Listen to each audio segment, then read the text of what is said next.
My name is Thomas Miller. I was born in Emporia, Kansas in 1922, the son of a wheat farmer. I enlisted in the Army at 19 after Pearl Harbor, just another farm boy who thought he understood what war meant. I understood nothing. I never planned. On telling this story, for 50 years, I kept it locked away where no one could reach it, not my children, not my wives, not even myself most days. But time has a way of changing things, of changing us. I'm 97 years old now.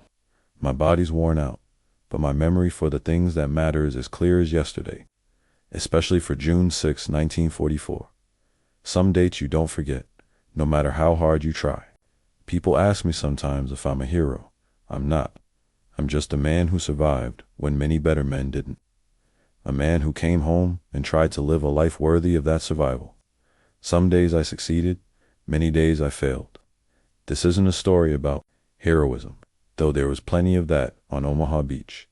It's not a story about patriotism or glory, or any of those big words they use in the history books. It's just what happened, as best as I can remember it. The truth, without varnish or veneer. They told us the tide would wash everything away. I watched the waves roll in that morning, June 6, 1944. But the sea stayed crimson, no matter how many times it touched the shore. The bodies of my friends lay scattered across Omaha Beach, some still moving, others terribly still, as German machine guns continued their relentless fire from the cliffs above. I was 22 years old, crouched behind a metal obstacle meant to stop tanks, not bullets. I had been in France for exactly 17 minutes, and I was already certain I would die there. The wheat fields of Kansas seemed like a dream now. Before the war, before the blood, I was just Thomas Miller, oldest son of Earl and Martha Miller, with dirt under my fingernails and the endless prairie sky above me. Our farm outside Emporia wasn't much, 300 acres, mostly wheat, some cattle, but it was ours. Worked by Millers for 3 generations. Pa would wake us before dawn, my brother Jack and me. Daylight's burning, he'd say, though the sun wouldn't rise for another hour. Ma would have breakfast waiting, eggs, bacon, biscuits with gravy thick enough to stand a fork in. We'd eat in silence, save for the scrape of forks against plates, and the occasional comment about weather or livestock. I remember the calluses on P.O.'s hands, how they felt like sandpaper when he'd pat my shoulder after a good day's work. He wasn't a man of many words, but when he spoke, you listened. Land doesn't lie, and neither should a man, he'd say. Simple truths that made sense in a simple world. Jack was 17, 2 years younger than me, all limbs and energy. He'd race me to the barn every morning, usually winning. Too slow, Tommy, he'd laugh, already reaching for the pitchfork. We'd argue over nothing, wrestle in the hay, then work side by side until dusk without complaint. That's just how it was. Sundays meant church, clean shirts, and dinner at the Peterson farm if we were lucky.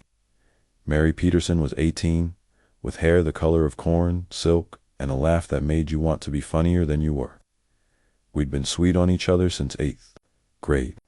I'd decided I was going to ask her to marry me come Christmas. Then Pearl Harbor happened. I was in town with P.A. loading grain at the depot. The station master came running out, face white as flour. The Japs bombed our boys in Hawaii, he said. Thousands dead. Pa's face didn't change, but his hands gripped the steering wheel tighter on the drive home. That night, the radio stayed on until the batteries nearly died. President Roosevelt's voice filled our kitchen, talking about a date which will live in infamy. Ma cried quietly while mending Jack's socks. The next morning, I told them I was going to enlist. Pa nodded once, like he'd been expecting it. Ma left the room, Jack said. Me too, but P.A. silenced him with a look. Someone's got to stay and work the farm, he said. And that was that. Mary cried when I told her, then straightened her back and said she'd wait. I gave her my high school ring, and she gave me a photo of herself standing by her father's tractor. It's still in my wallet, edges worn soft from handling. The recruitment office in Topeka was packed with boys, just like me farm boys. Factory workers, store clerks.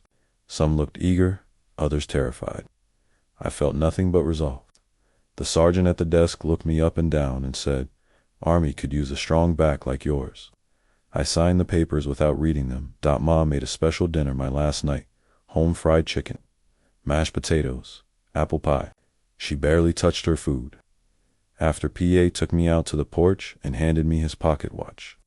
Your granddad carried this in France in the last war, he said. Bring it back. It was the closest he'd ever come to saying he loved me. The next morning, before dawn, he drove me to the bus station. We sat in silence until the bus came. Do what they tell you, he said finally. Keep your head down.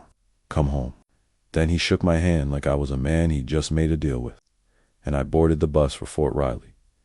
I didn't know then that the farm boy climbing those steps would never really come back, even if his body did.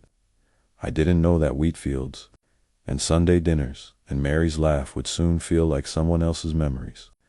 I didn't know about Omaha Beach, or what the tide would fail to wash away. All I knew was that I was going to fight for my country, and someday I'd come home a hero. Fort Riley was chaos, hundreds of farm boys like me learning to be soldiers.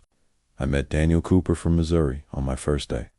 We stood next to each other in line for uniforms.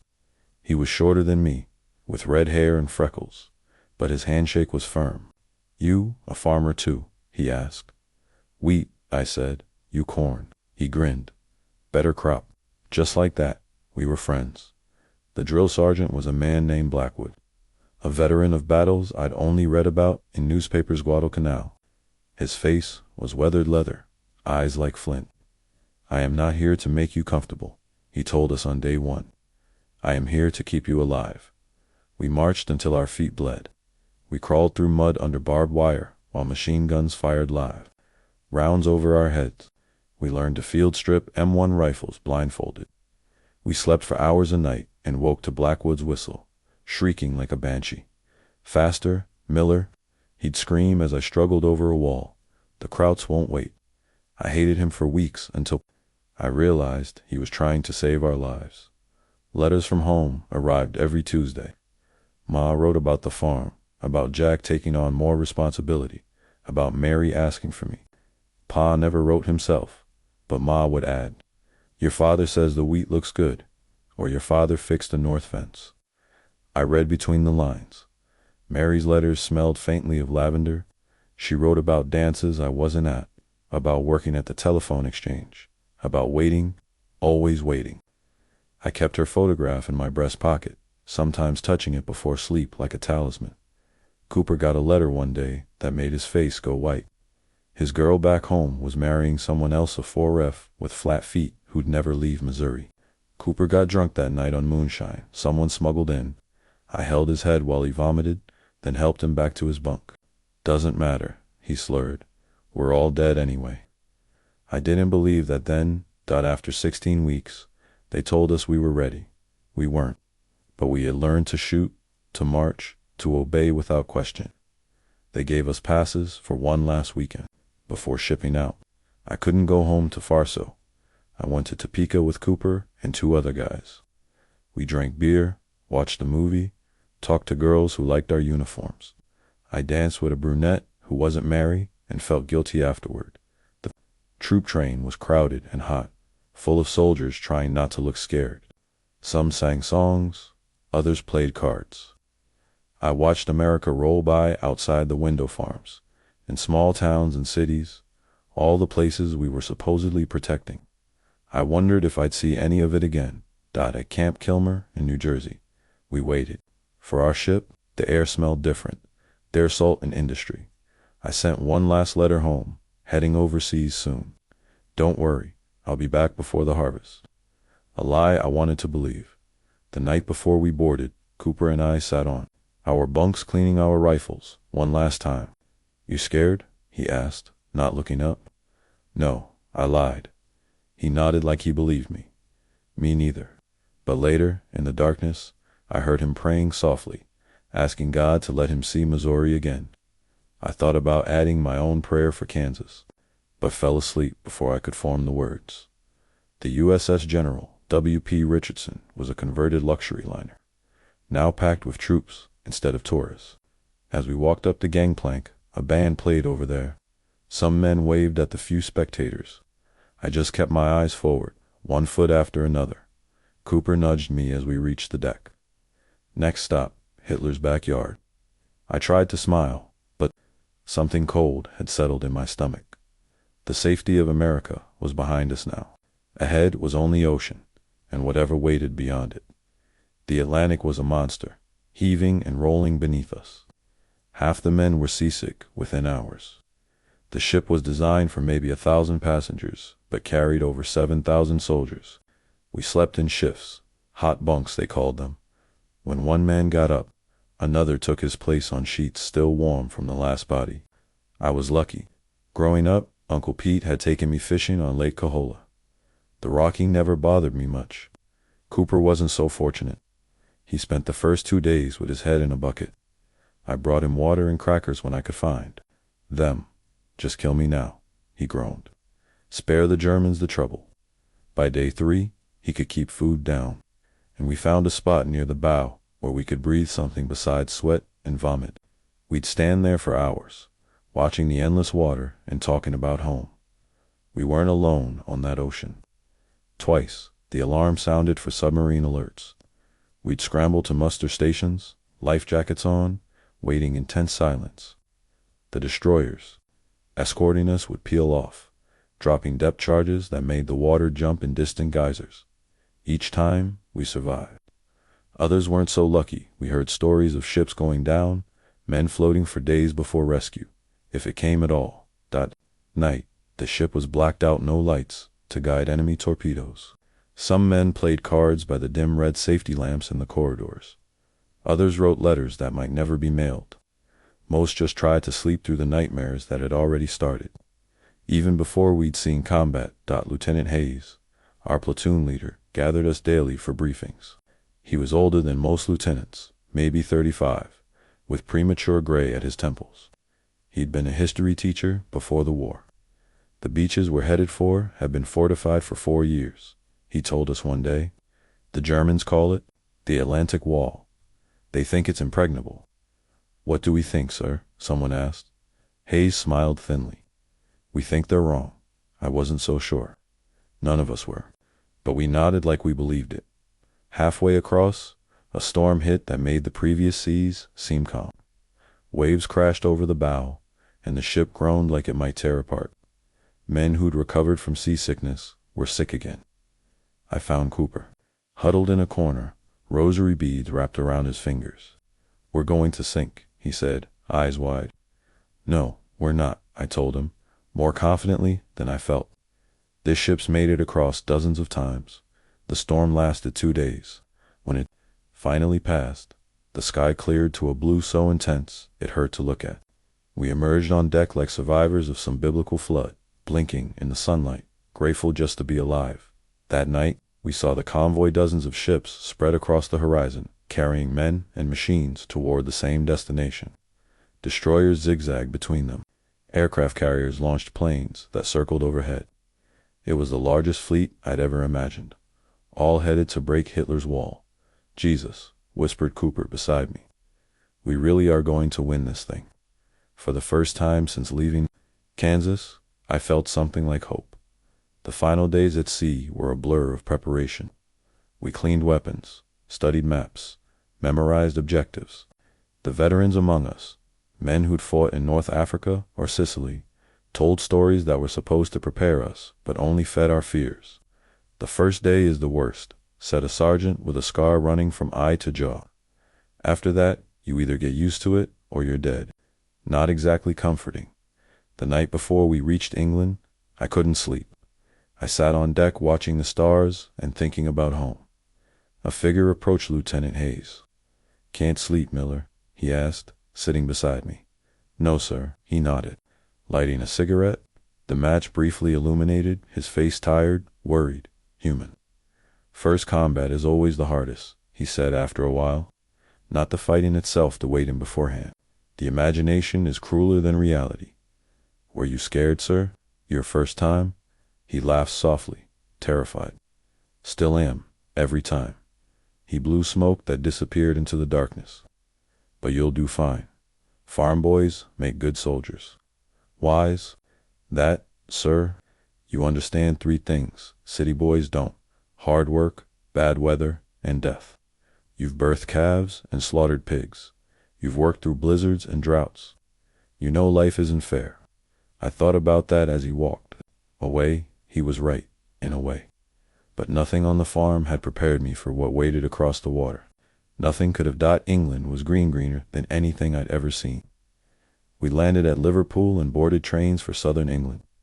The countryside rolled past the windows like a painting hedgerows, stone cottages, church spires. It was hard to believe there was a war on, except for the absence of young men and the occasional bombed-out building in towns we passed. We ended up at a camp near a place called Dorchester. The locals had been hosting American soldiers for months and mostly seemed tired of us. Can't blame them. Thousands of loud, homesick boys with too much money and not enough sense, whistling at their daughters and drinking their pubs dry. Still, some were kind.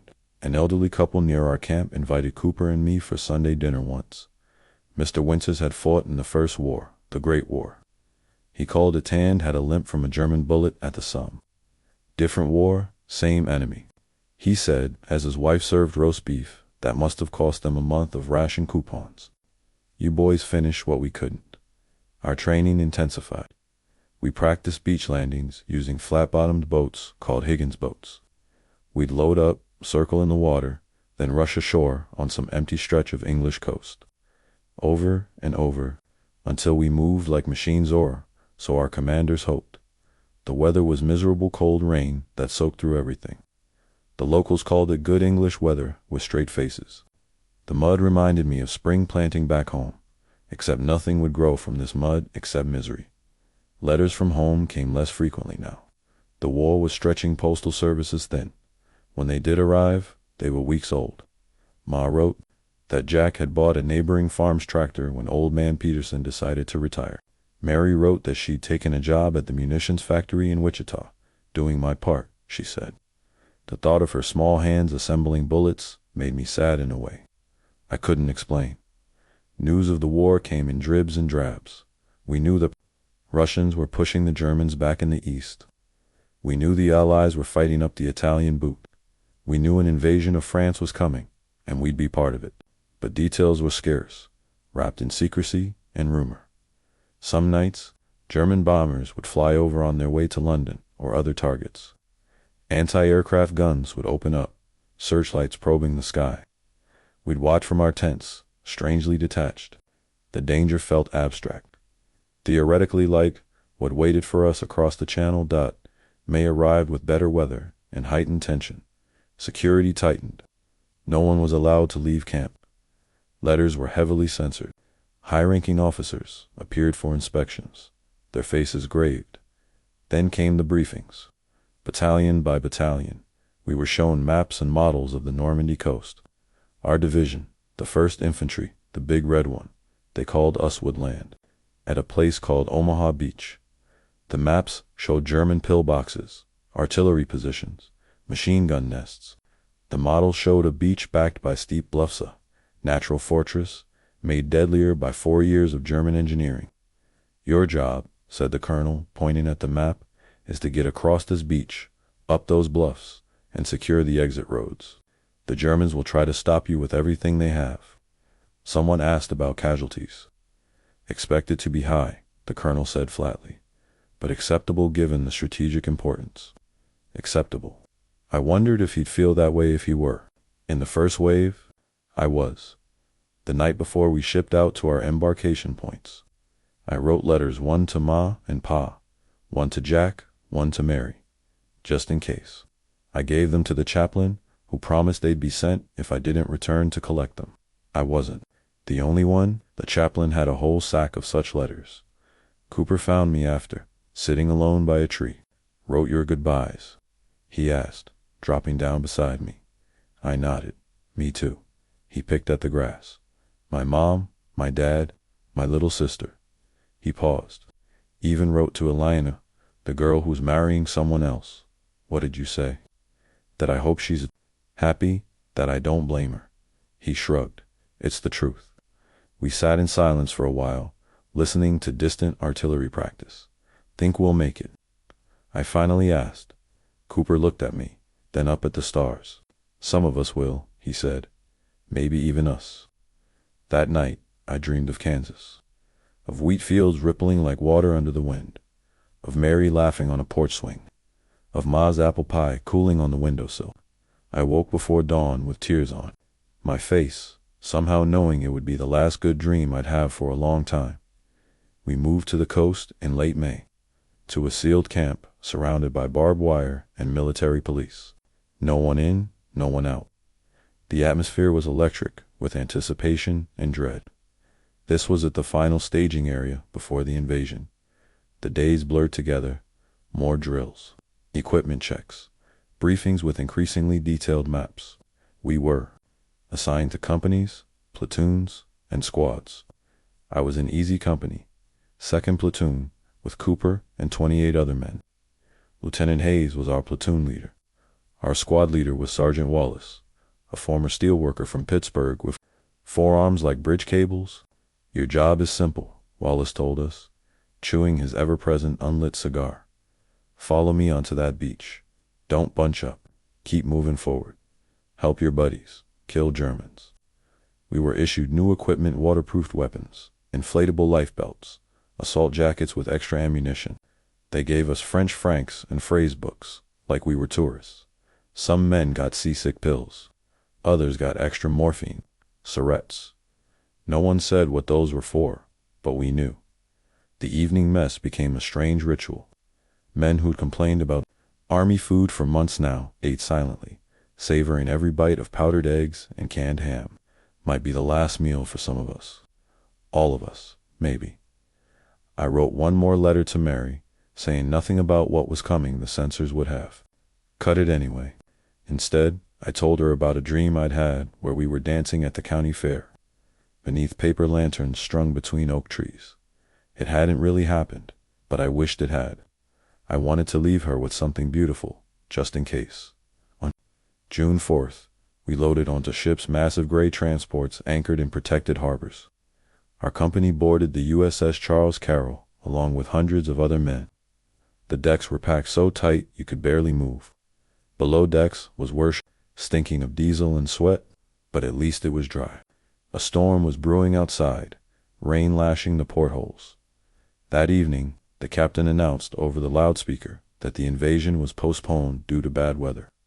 A collective groan went up from the men. The waiting was almost worse than the fighting would be. Almost, I found Cooper sitting on a crate of ammunition, cleaning his rifle for probably the 10th time that day. Another day in paradise, he said without looking up. At least we're not getting shot at, I offered.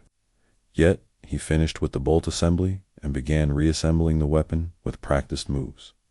You know what's funny? I used to be scared of Old Man Wilkins' bull back home. Meanest damn animal in Missouri. Now, I'd give anything to be back in that pasture, even with that bull chasing me. I laughed. Know what I miss? Thunderstorms. Sitting on the porch with PA, watching lightning crack over the wheat fields. You'll see it again, Cooper said, but his eyes didn't meet mine. That night, they showed a movie on the mess deck of Betty Grable musical. Men packed in shoulder to watch, laughing too loud at every joke, whistling at every dance number, drowning out thoughts of tomorrow. With noise, I couldn't watch. Instead, I found a quiet corner and took out the photograph of Mary. In the dim light, her smile seemed sad somehow, like she already knew what would happen. I put it away before that thought could take root. June 5th dawned gray, but clearing. Word spread quickly the invasion was on for the next day. Officers gathered their men for final briefings. Equipment was checked and rechecked. Weapons were cleaned one last time. General Eisenhower's message was read to us. You are about to embark upon the Great Crusade. The eyes of the world are upon you. The hopes and prayers of liberty-loving people everywhere march with you. ...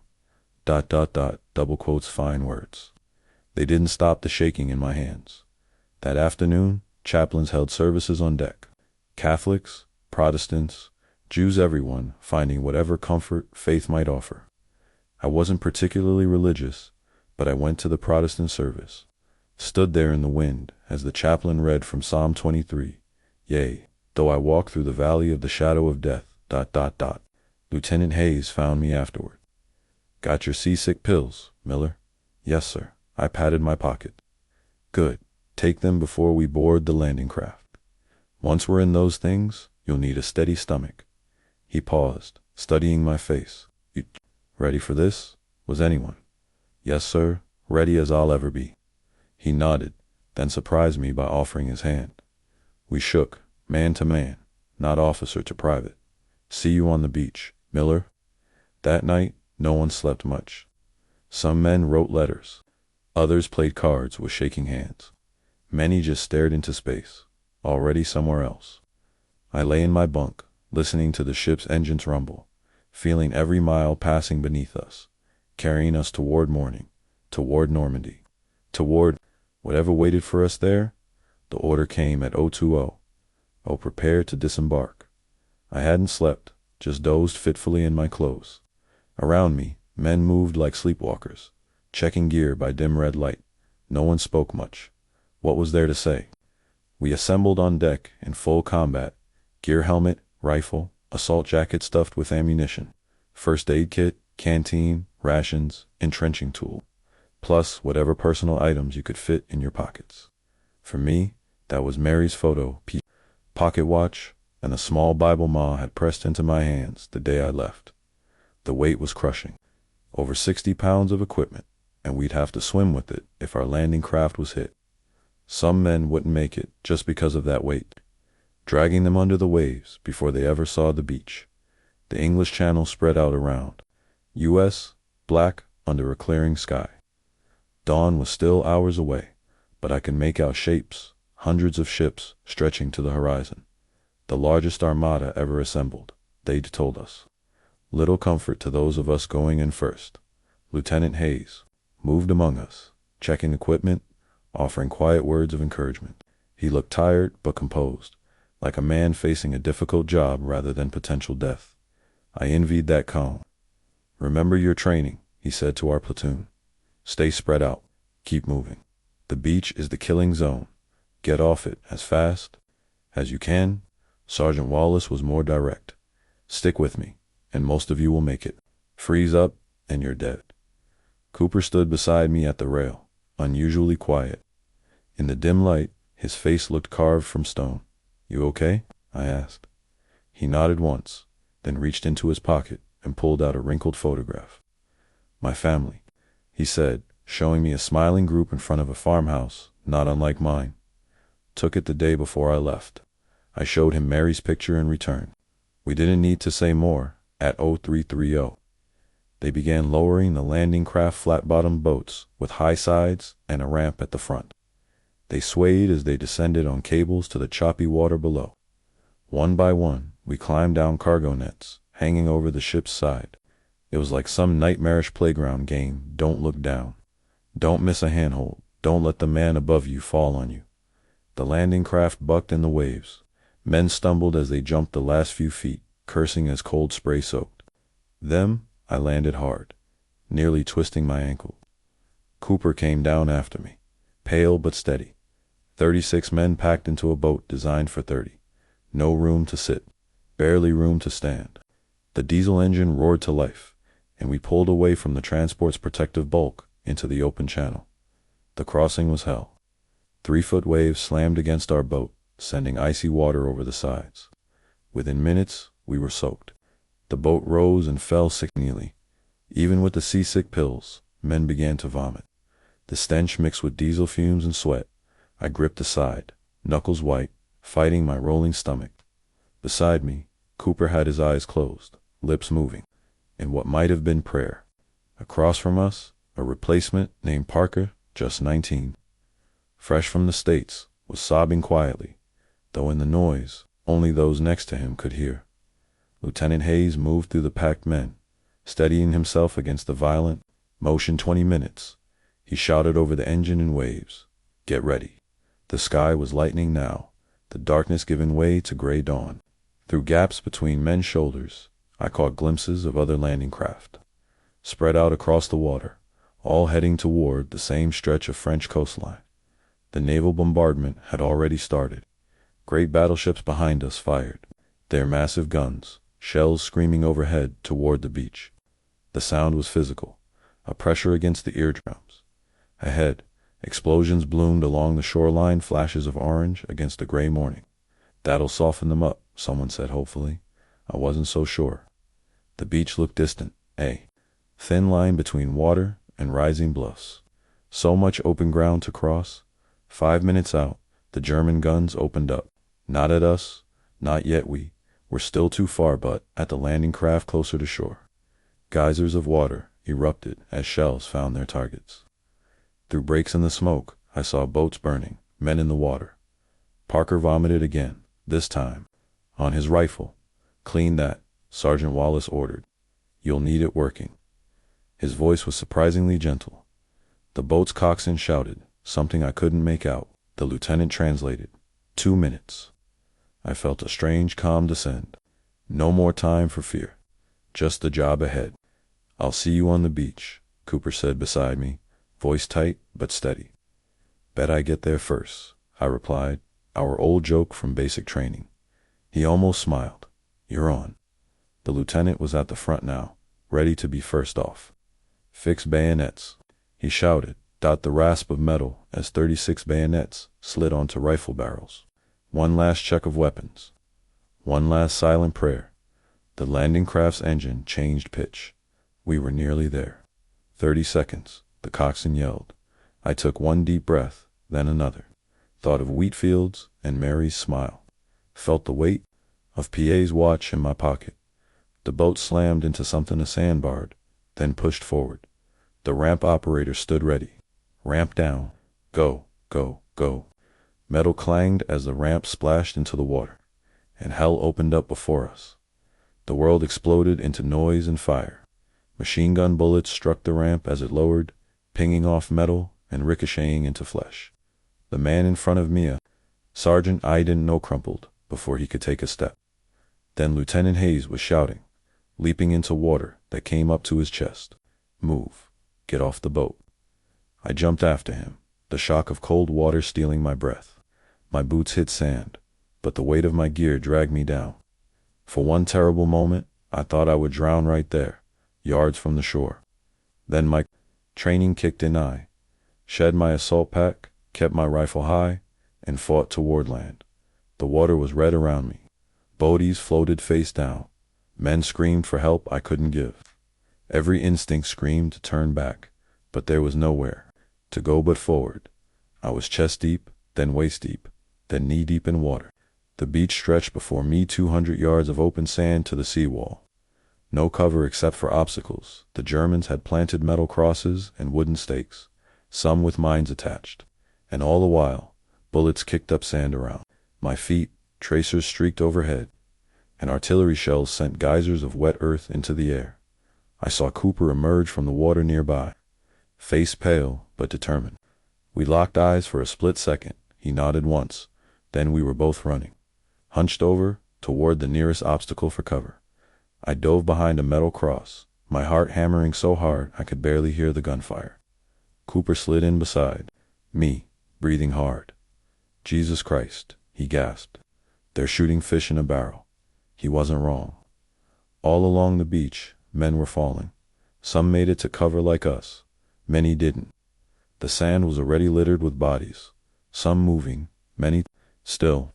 Our landing craft, now backing away, took a direct hit from a mortar and erupted in flames. Lieutenant Hayes appeared beside us, his helmet gone, a bloody gash across his forehead. "Can't stay here," he shouted over the din. "Move up the beach. In bounds. Cover each other." He pointed to another obstacle, about 20 yards ahead. Before we could respond, he was up and running. He made it halfway before a burst of machine gun fire caught him. He spun, fell, tried to rise, then collapsed. He didn't move again. "Shit," Cooper whispered. "Shit, shit, shit." I was frozen, watching the lieutenant's blood soak into the sand. Then something snapped me back, Sergeant Wallace's voice, bellowing from somewhere to our right. "Move your asses. Get to the seawall." Cooper grabbed my arm. "You go first. I'll cover you." I nodded, too numb to argue.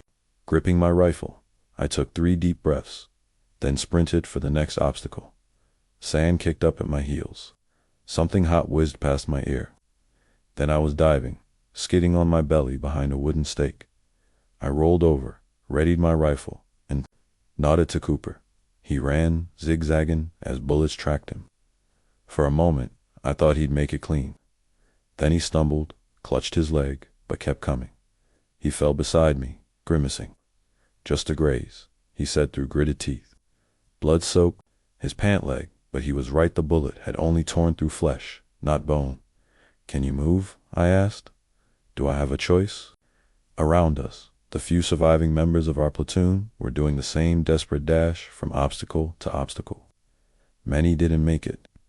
Parker, the replacement, lay face down halfway up the beach, his back a red ruin. Williams from Georgia reached the seawall, turned to wave others forward, and took a bullet through the throat that the Germans had everything dialed in. Every inch of that beach was covered by interlocking fields of fire, machine guns in concrete bunkers, mortars on the bluffs, artillery further inland. They'd had years to prepare, and it showed. "We have to get off this beach," I said, more to myself than Cooper. "No shit," he replied, tearing a strip from his shirt to bind his leg. "One more sprint to that wrecked boat. Then the seawall is about 40 yards beyond that." The boat was a landing craft that had taken a direct hit, now burning near the tide line. "Better cover than these stakes, at least. Ready?" I asked. Cooper nodded, jaw set. "Born ready. Go." We ran together this time, Cooper limping but keeping pace. Bullets snapped past. A mortar round exploded to our left, the concussion nearly knocking us down. But we made it to the burning boat and collapsed behind it, lungs burning. From here, I could see more of the beach. It was a slaughterhouse. Hundreds of men down. Equipment scattered everywhere, helmets, rifles, medical kits. The tide was coming in, washing around the bodies of the fallen, turning the foam pink. "Where the hell is our air support?" Cooper gasped. "The Navy was supposed to take out those bunkers." I had no answer. The naval bombardment had fallen short or been ineffective. The bombers had dropped their loads too far inland, and now we were paying the price. A medic crawled up beside us, his Red Cross armband spattered with blood. "Either of you hit bad?" "He caught one in the leg," I said, nodding at Cooper. The medic, his name tape read Levine, quickly examined. "The wound clean through." "You're lucky." He sprinkled sulfur powder on it and wrapped it properly. "That should hold until we get off this goddamn beach." He started to move on to other wounded. "Wait," Cooper called. "What's the plan? Our lieutenant is down." Levine shrugged. "Same plan as before. Get to the seawall, find an exit, move inland." He gestured toward the water. "More men coming in. Maybe they'll have better luck." I looked back and saw he was right. The second wave was hitting the Beachmore landing craft, disgorging more men into the meat grinder. Some made it further than we had before going down. Others never made it out of the water. "We can't stay here," I said. "That seawall is our only chance." Cooper checked his rifle, making sure it hadn't been fouled by sand or seawater. "Lead the way, Kansas." I took a deep breath, fixed my eyes on the distant seawall, and prepared for the longest 40 yards of my life. We never made that sprint to the seawall. Just as we were about to move, Sergeant Wallace appeared, crawling on his belly toward our position. 3 other men from our platoon followed: Rodriguez, Miller, no relation, and Barnes. "Stay down," Wallace ordered, his voice hoarse from shouting over gunfire. "We're regrouping." He looked different, older somehow, with a hardness in his eyes I hadn't seen before. Blood streaked his face from a cut on his scalp, but he seemed unaware of it. "Lieutenant?" he asked, though I think he already knew. "Dead," Cooper replied. "Caught it about 20 yards up." Wallace nodded once, processing this information with grim efficiency. "We've got a bigger problem. The exit we were supposed to take is heavily fortified. No one's getting through without more firepower." He unfolded a waterlogged map, pointing to our position and then to a draw on the bluffs, maybe 500 yards to our right. "We need to work our way down the beach. To exit Dogwood, that's where we're concentrating forces. It seemed impossible, 500 yards of exposed beach under constant fire. But staying put meant certain death as the tide rose and German guns zeroed in. "How's the leg?" Wallace asked Cooper. "I'll manage." "Good. We move in 2 minutes. Check your weapons." I ejected the magazine from my M1, checking for sand. Miraculously, it seemed clean enough to fire. I'd been so focused on movement that I hadn't even fired a shot yet. What kind of soldier did that make me? "When we move," Wallace said, "we stay low and we stay together.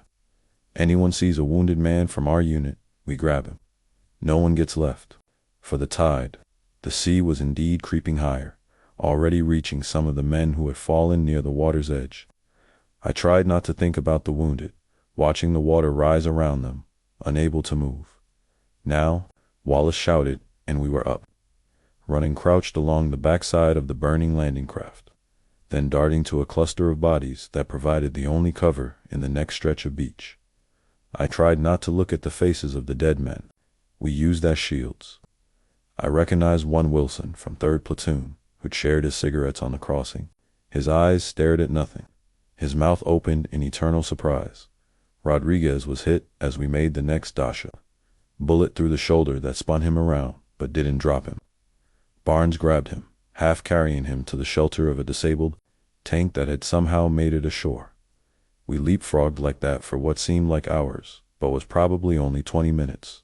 Cover to cover, bullets and shells everywhere. Men falling, the tide rising.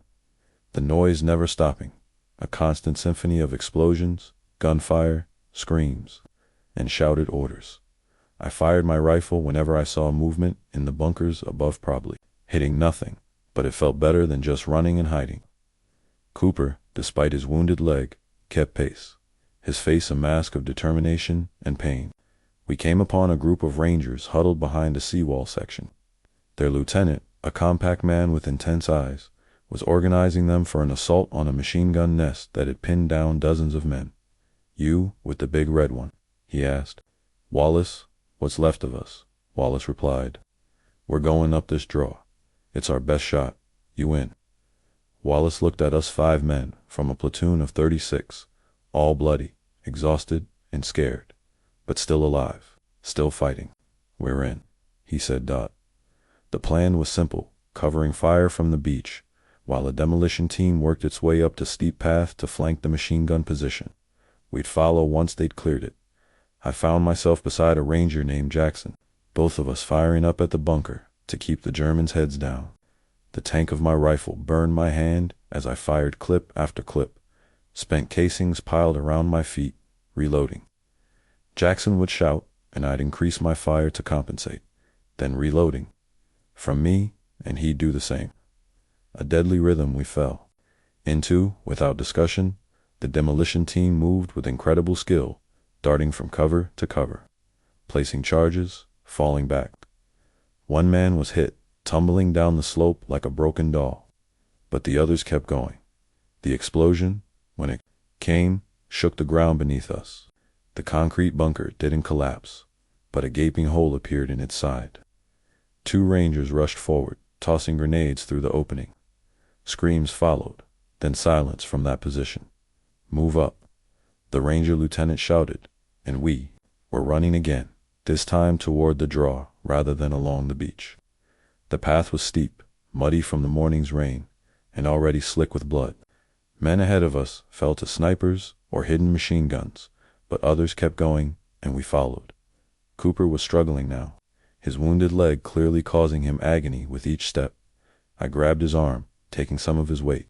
"Leave me," he gasped. "I'm slowing you down." "Shut up," I replied. We started together, we finished together. Wallace appeared on Cooper's other side, and together we half carried him up the incline. Bullets kicked up dirt around us. A grenade exploded somewhere to our right, showering us with dirt and fragments. But somehow missing flesh. The Rangers ahead had secured the top of the draw. As we reached them, gasping for breath, I saw we were on a road that ran behind the beach defenses. German bodies lay scattered where they'd fallen, trying to flee or fight. Some of our men were down to the price of the advance. For the first time since landing, we weren't under direct fire. The sound of battle continued all around us, but here, in this small pocket, there was a moment's respite. I helped Cooper sit against the damaged jeep that had somehow made it ashore and up the draw. His face was gray with pain and blood loss, but his eyes were clear. "We made it," he said, wonder in his voice. "We made it," I echoed, though I knew this was just the beginning. We were a few hundred yards into France, with thousands more to go. Wallace was already organizing the survivors, setting up defensive positions, preparing to push inland. More men were coming up the draw now, trickle that would eventually become a flood as the beachhead was secured. I looked back toward the beach and saw the full scale of what we had just survived. Landing craft continued to deliver men into carnage. The sand was littered with bodies, equipment, and the wreckage of vehicles. The tide had reached its height, waves washing around the dead and wounded. The sand was red by dawn, just as I'd later remember it. Red with the blood of boys from Kansas, Missouri, New York, Texas, from every corner of America. Boys who would never go home, never see the wheat fields or corn rows again, never hold their sweethearts or meet their children. I turned away, unable to look anymore. We had a war to fight, and the beach was behind us now. But I knew I'd see it again, if not with my waking eyes, then in dreams that would haunt me for the rest of my life. The German counterattack came an hour after we reached the top of the bluff. Mortar shells fell first, walking across our hastily dug positions. Then came the infantry gray uniforms, moving through the hedgerows that divided the Normandy countryside into a maze of sunken lanes and small fields. Wallace had positioned us along a stone wall bordering an orchard. The apple trees, heavy with unripe fruit, provided some concealment but little cover from the incoming fire. "Hold until relieved," was our order. Simple words that meant we might die there. Cooper lay behind me, his leg now properly bandaged by a medic who'd made it up the draw. He'd refused evacuation. Not going back to that beach, he'd said, and no one argued. He could still shoot, and we needed every rifle. The Germans came in waves, well-trained and determined.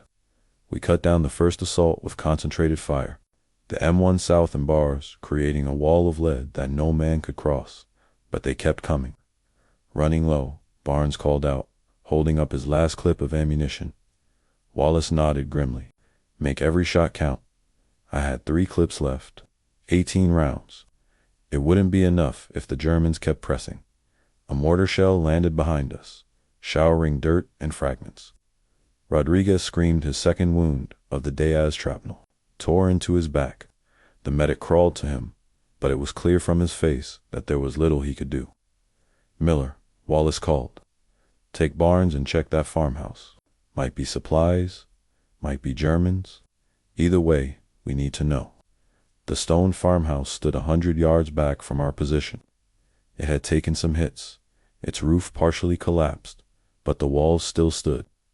I nodded to Barnes, and we crawled backward until the wall gave us enough cover to stand in a crouch. "I'll go first," I said. "Cover me." He nodded, raising his rifle. I ran in a zigzag pattern across the open ground, expecting bullets at any moment.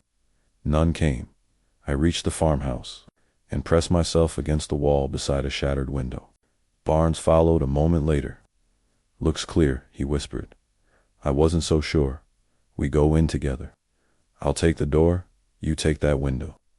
On a count of 3, we entered me through the splintered door, Barnes through the window. The interior was dim after the bright sunlight, and it took a moment for my eyes to adjust. The farmhouse was abandoned, but recently a pot sat on the cold stove. Clothes hung from hooks on the wall. A child's doll lay on the floor, dropped in haste. "Check upstairs," I told Barnes. "I'll look for ammo." I found it in a pantry, not American ammunition, but German. Grenades, a Mauser rifle, and several boxes of 7.92 millimeters rounds. Useless to us, but it meant Germans had been here. "Clear upstairs," Barnes called, coming down the wooden steps. "Family left in a hurry." I showed him the German supplies. Recently, a noise outside froze us both, the crunch of boots on gravel. I peered through a crack in the shutters. 3 German soldiers approached cautiously, rifles ready. 3, I whispered to Barnes. Look like they're checking the house. He nodded, moving to the other side of the window. We had the advantage of being inside, in shadow. They'd be silhouetted in the doorway. The first German appeared in the entrance, his rifle sweeping the room. I fired twice. He fell backward. The others scattered, taking cover behind a stone trough and a farm cart. Back door? Barnes asked. I shook my head. Saw it from outside. Blocked by rubble. We were trapped, but so were they. A stalemate, except they could call for reinforcements, and we couldn't. Barnes fired at a German who tried to dash to better. Cover missed. I took a shot at movement behind the cart. Couldn't tell if I hit anything. A potato masher grenade arced through the window. I kicked it into the next room before it exploded, the blast showering us with plaster but no shrapnel. We need to move, Barnes said. They'll just keep tossing. Grenades? He was right, but moving meant exposing ourselves. I looked around desperately for options and saw a trapdoor in the floor, partially hidden by a rug. Cellar? I said, pulling the rug aside. Barnes covered the window while I heaved the trapdoor open. A ladder descended into darkness. Musty air wafted up. Another grenade came through the window.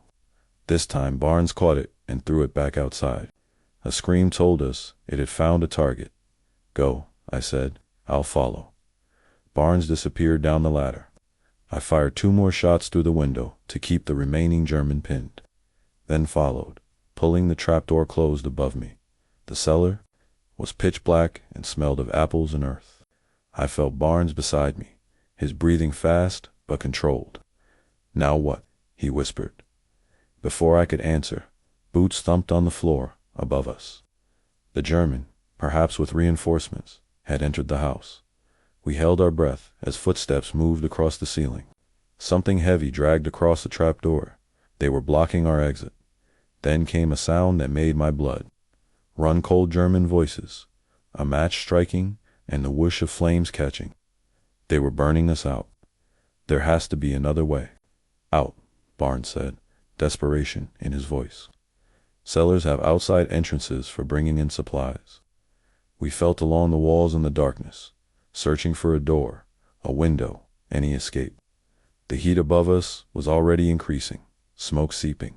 Through cracks in the trapdoor, I found it wooden doors at an angle, likely leading up to the yard. But when I pushed, they didn't budge. Blocked from the outside, deliberately or by debris. Help me, I said to Barnes, and together we shoved against the doors. Wood creaked, then gave way with a crash. Sunlight poured in, momentarily blinding us. We emerged into the farmyard, just as the roof of the house collapsed in flames. No sign of the Germans. They must have withdrawn, thinking us dead in the fire. Back to the line, I said. Barnes nodded, and we ran, keeping low, back to where our dwindling squad still held against the German assault. The German attacks slackened as evening approached. Whether they were regrouping or moving to counter threats elsewhere, we didn't know. We used the respite to treat wounded, redistribute ammunition, and dig in deeper. Cooper's leg had swollen, the skin around the wound angry and red. The medic his bandage and gave him a shot of morphine. You need proper medical attention, Levine told him. That needs to be cleaned and stitched. Cooper shook his head, not leaving. Levine looked to me, hoping I'd talk sense into my friend. I just shrugged. I understood. The journey back down to the beach and across open water in a medical boat was arguably more dangerous than staying put. Rodriguez hadn't made it. His body lay covered with a poncho a few yards away, waiting for Graves' registration to come through. Wallace had taken his dog tags and the letters from his pocket. Standard procedure. I tried not to think about how many other bodies were being processed the same way all along the Norman coast. As darkness fell, we could see fires burning down. On the beach and in the German positions inland, tracer rounds crisscrossed the night sky. Artillery thundered in the distance. The invasion continued around us, a vast machine of violence that we were just tiny cogs within. Wallace gathered the survivors of our platoon, me, Cooper, Barnes, and to others who joined us from different units after getting separated in the landing. Peterson and Malone, both from Massachusetts, both as shell-shocked as the rest of us. Orders came down, Wallace said, lighting a cigarette and cupping it to hide the glow. We move out at dawn, link up with the rest of the company if they made it, and push inland toward our objective. Which is what? Barnes asked. Crossroads about 5 miles in. Germans have artillery there that's hitting the beach. We're going to take it out. 5 miles might as well have been 500. The Norman countryside was a defender's dream, small fields, divided by ancient hedgerows. Sunken lanes where a few men with machine guns could hold off a company. Stone farmhouses that could become fortresses. And the Germans knew the ground. We didn't. None of us slept much that night. I dozed fitfully, jerking awake at every sound. The events of the day replaying behind my eyelids. The beach, the bullets, the bodies, and the water. I thought of Lieutenant Hayes, how quickly he'd died. One moment issuing orders, the next just ... gone. I wondered if that's how it would be for me too. Cooper sat against a stone wall, his injured leg stretched out, staring into the darkness. The morphine had worn off, but he hadn't asked for more. You ever think about what you'll do? He asked quietly. After, if we make it, I hadn't. Not really. The future seemed too distant, too uncertain to consider. Go home, I guess. Farm, marry. Just like that. Pick up where you left off. I didn't have an answer. Could anyone go back to normal after this? Would anything ever feel normal again? Dawn came misty and cool. We ate cold Karashinsm and eggs that tasted like neither, and checked our weapons one last time. I had 4 clips now, scrounged from the dead. When rounds, it would have to be enough. How's the leg? I asked Cooper as we prepared to move out. Hurts like hell, he grinned, but it was tight with pain. Don't worry, I'll keep up. Wallace gathered us with hand signals, no talking now that light was growing. We'd move through the hedgerows, avoiding roads and open ground where possible. Our objective was a farmhouse a mile away where the rest of the company was supposedly regrouping. The hedgerows were like living walls, earth banks topped with tangled trees and brush that had stood for centuries, too thick to see through, too high to see over. The only way past was through gaps that farmers had cut for access, and those gaps were obvious choke points that the Germans would be watching. We moved single file, Wallace on point, me next. Then, Cooper limping but keeping pace, Barnes, Peterson, and Malone bringing up the rear. The mist helped conceal us, but it also meant we couldn't see far ahead. Sounds were muffled, disorienting. The first shot came without warning, a single crack that echoed across the fields. Wallace dropped to one knee, motioning us down. We froze, scanning for the source. Nothing moved. No follow-up shots. After a minute, Wallace signaled to continue. More cautiously now, we reached the first hedgerow gap without incident. Wallace peered around the edge, then pulled back and held up 2 fingers. 2 Germans, guarding the passage. He mimed, throwing a grenade.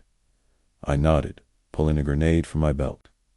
We'd do this by the book grenade first, then rush through firing. Quick, violent, effective.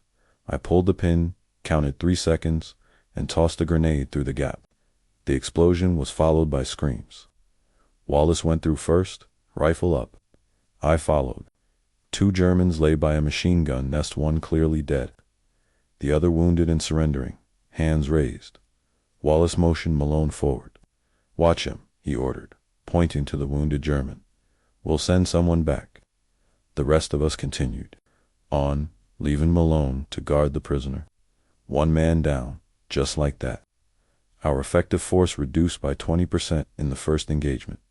The pattern repeated twice, more cautious movement.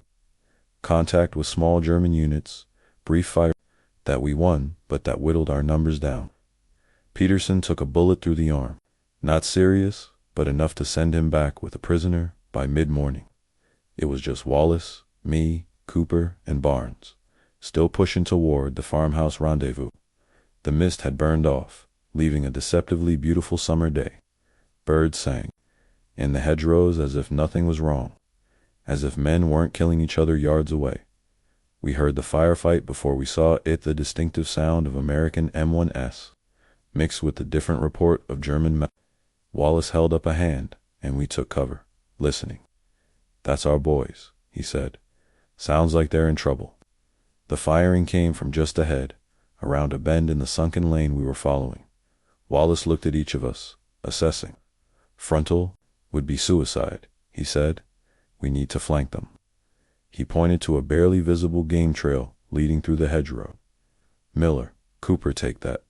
See if you can get behind whoever's hitting our people. Barnes and I will move up the lane. Make some noise, keep their attention forward." Cooper looked at his leg doubtfully, but nodded. "We'll make it work." Wallace clapped him on the shoulder. "Give us 3 minutes to get in position, then hit them hard." The trail was narrow, thorns tearing at our uniforms as we pushed through. Cooper winced with every step, but kept moving.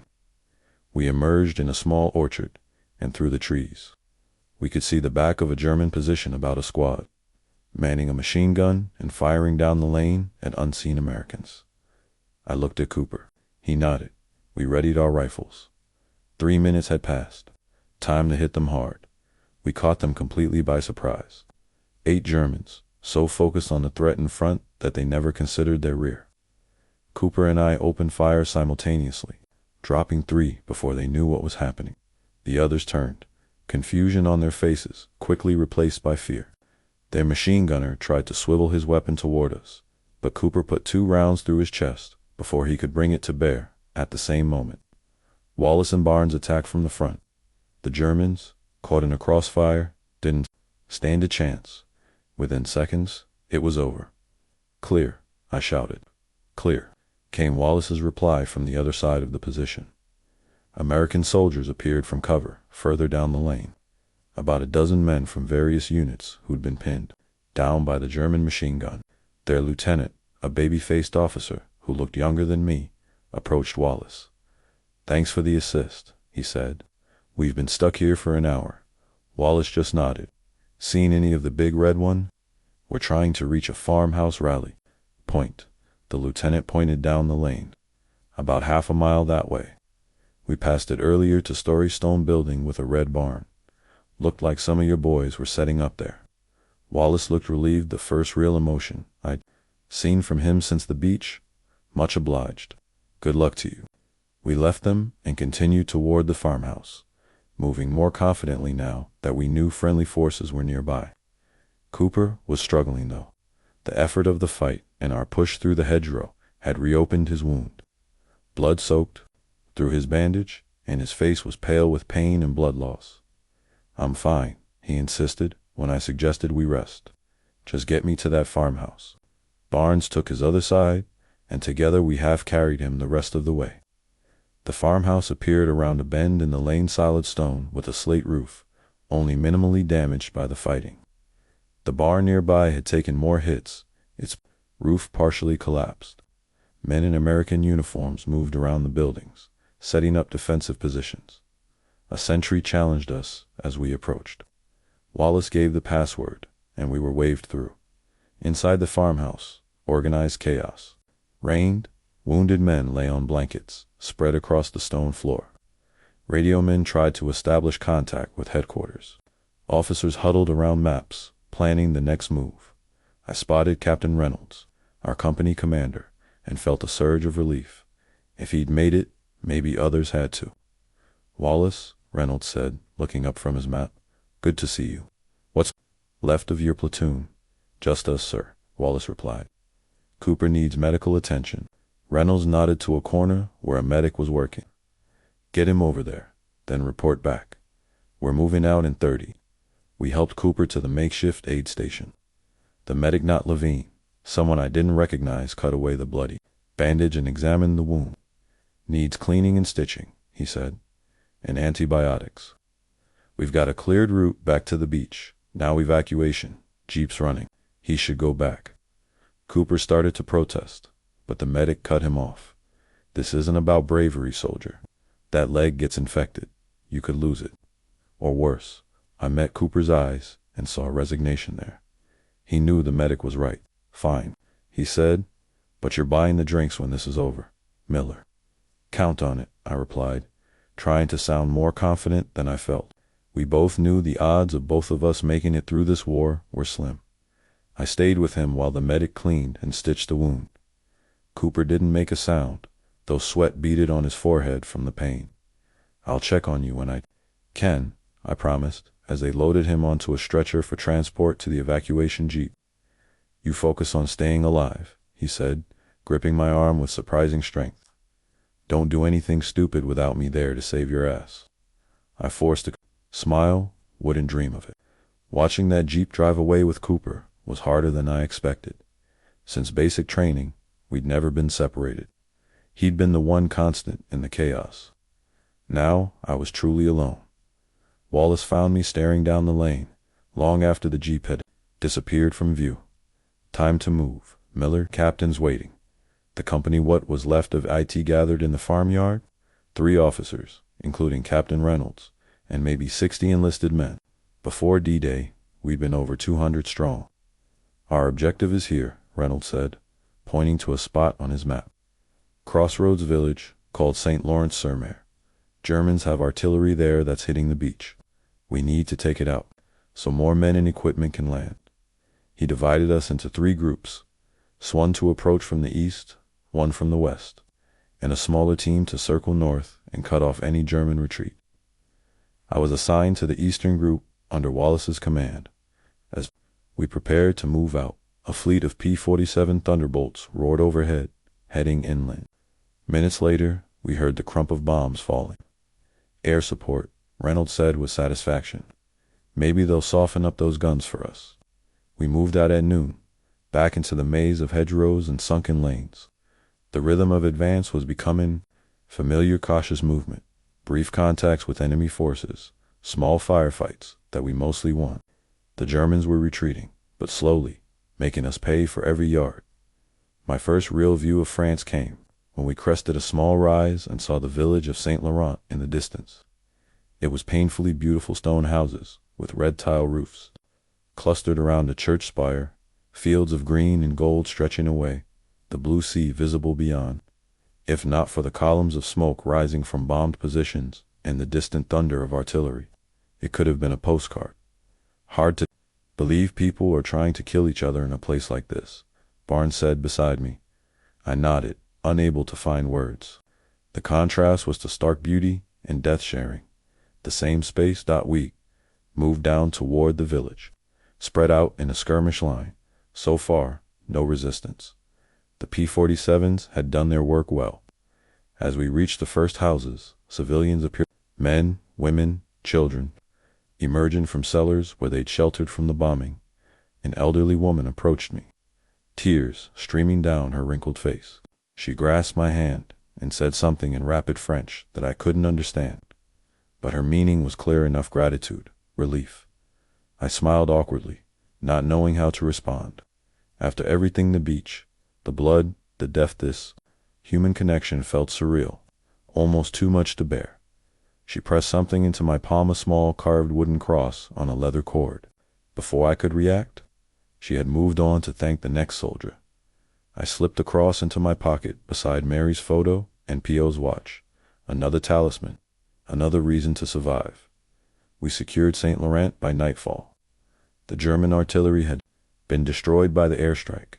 Its crews fled or dead.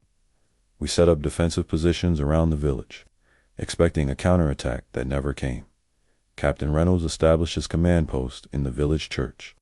I found myself assigned to guard duty at the western approach, a narrow lane that entered the village between stone walls covered with climbing roses. The sweet scent seemed obscene after a day of cordite and blood. I shared the position with Barnes in a replacement hood, somehow found his way to USA Kid, named Wilson from Colorado, who had landed with the second wave and looked like he wished he hadn't. His hands shook as he cleaned his rifle, and he jumped at every distant explosion. "First time under fire today?" Barnes asked him. Wilson nodded, not meeting our eyes. "On the beach, it was ... He trailed off, unable to find words. "Yeah," I said. It was no other explanation needed. We'd all been there, seen the same things. Some horrors defy language. As darkness fell, the sounds of battle receded. Artillery still rumbled in the distance, but it was moving away from us, inland. Occasional flares lit the sky, turning night to eerie day for brief moments before darkness reclaimed the land. Wallace came by to check our position around midnight. He looked exhausted, the lines in his face deeper than they'd been that morning. "Any movement?" he asked. "Nothing," Barnes reported. Quiet as a grave. Poor choice of words, but Wallace didn't react. "Keep your eyes open. Germans like night attacks." He started to move on, then paused. "Miller, when's the last time you slept?" Had to think about it. Not last night, certainly. Maybe brief moments on a troop ship. "Don't remember. Sergeant, get 2 hours. Barnes and the kid can watch. Then switch." I started to protest, but the wave of exhaustion that hit me at the mere mention of sleep was overwhelming. "Yes, Sergeant." I found a relatively clean patch of ground behind our position, propped my back against the stone wall, and was asleep almost instantly. The dreams came immediately vivid, terrifying. I was back on the beach, but alone. Bodies lay all around me, and I recognized every face. Hayes, Cooper, Wallace, Barnes, men from my platoon, and then faces from Homepot Jack, Mary all staring at me with dead eyes as the tide rose around them, turning the water red. I tried to run but couldn't move. German machine guns opened up, bullets kicking up sand around my feet. I raised my rifle, but it crumbled to dust in my hands. Then I was underwater, sinking, weighed down by my equipment. Above me, the surface turned from blue to red as I descended. Into darkness, ... I woke with a gasp, heart hammering. Barnes knelt beside me, concern on his face. "You were thrashing around," he said, making noise. I sat up, disoriented. The memory of the dream clung like cobwebs. "Sorry, don't be. We all get them." He handed me a canteen. "Your watch now. I need some shut-eye too." I took a long drink, then another. My mouth was desert dry, my uniform soaked with sweat despite the cool night. "Where's the kid?" "Sent him to get coffee from the CP. Should be back soon." I nodded, struggling to my feet. My body ached everywhere, muscles strained from carrying gear, bruises from diving for cover, scrapes from crawling over rough ground. I felt 100 years old. Barnes was asleep within minutes, his soft snores barely audible. I envied his ability to drop off so quickly. For me, sleep now seemed dangerous, a place where control slipped away and the horrors of the day returned unchecked. Wilson came back with coffee in dented metal cups. It was bitter and lukewarm, but the caffeine helped push back the fog of exhaustion. "Any news from the command post?" I asked. He nodded. "More units coming ashore. They've secured most of Omaha now, and there's a bridgehead at Utah Beach too. Good news, if true. The invasion was gaining ground. Maybe we wouldn't be pushed back into the sea after all." "Any word on casualties?" I immediately regretted asking. Some things were better not known. Wilson looked down at his coffee. "They're saying thousands, maybe more, thousands." The number was too large to grasp, to feel properly. Individual death says, Rodriguez those I could mourn. But thousands, the mind rebelled. We stood our watch in silence after that. The village slept uneasily around us. Occasionally, a child would cry out, quickly hushed by a parent. Once, a dog barked until someone quieted it. The locals knew that sound could bring death from the sky or across the fields. I found myself thinking of Cooper, wondering if he'd made it to a field hospital, if he was being treated, if he'd survived. I hoped so. I needed to believe that at least one good thing would come out of this nightmare. Dawn approached with a gradual lightening of the eastern sky. Birds began to sing the same indifferent chorus that had accompanied yesterday's killing. Nature carried on, oblivious to human concerns. Wallace appeared just as the first rays of sun touched the church steeple. "Wake Barnes," he ordered. "Captain's called a briefing." I shook Barnes awake.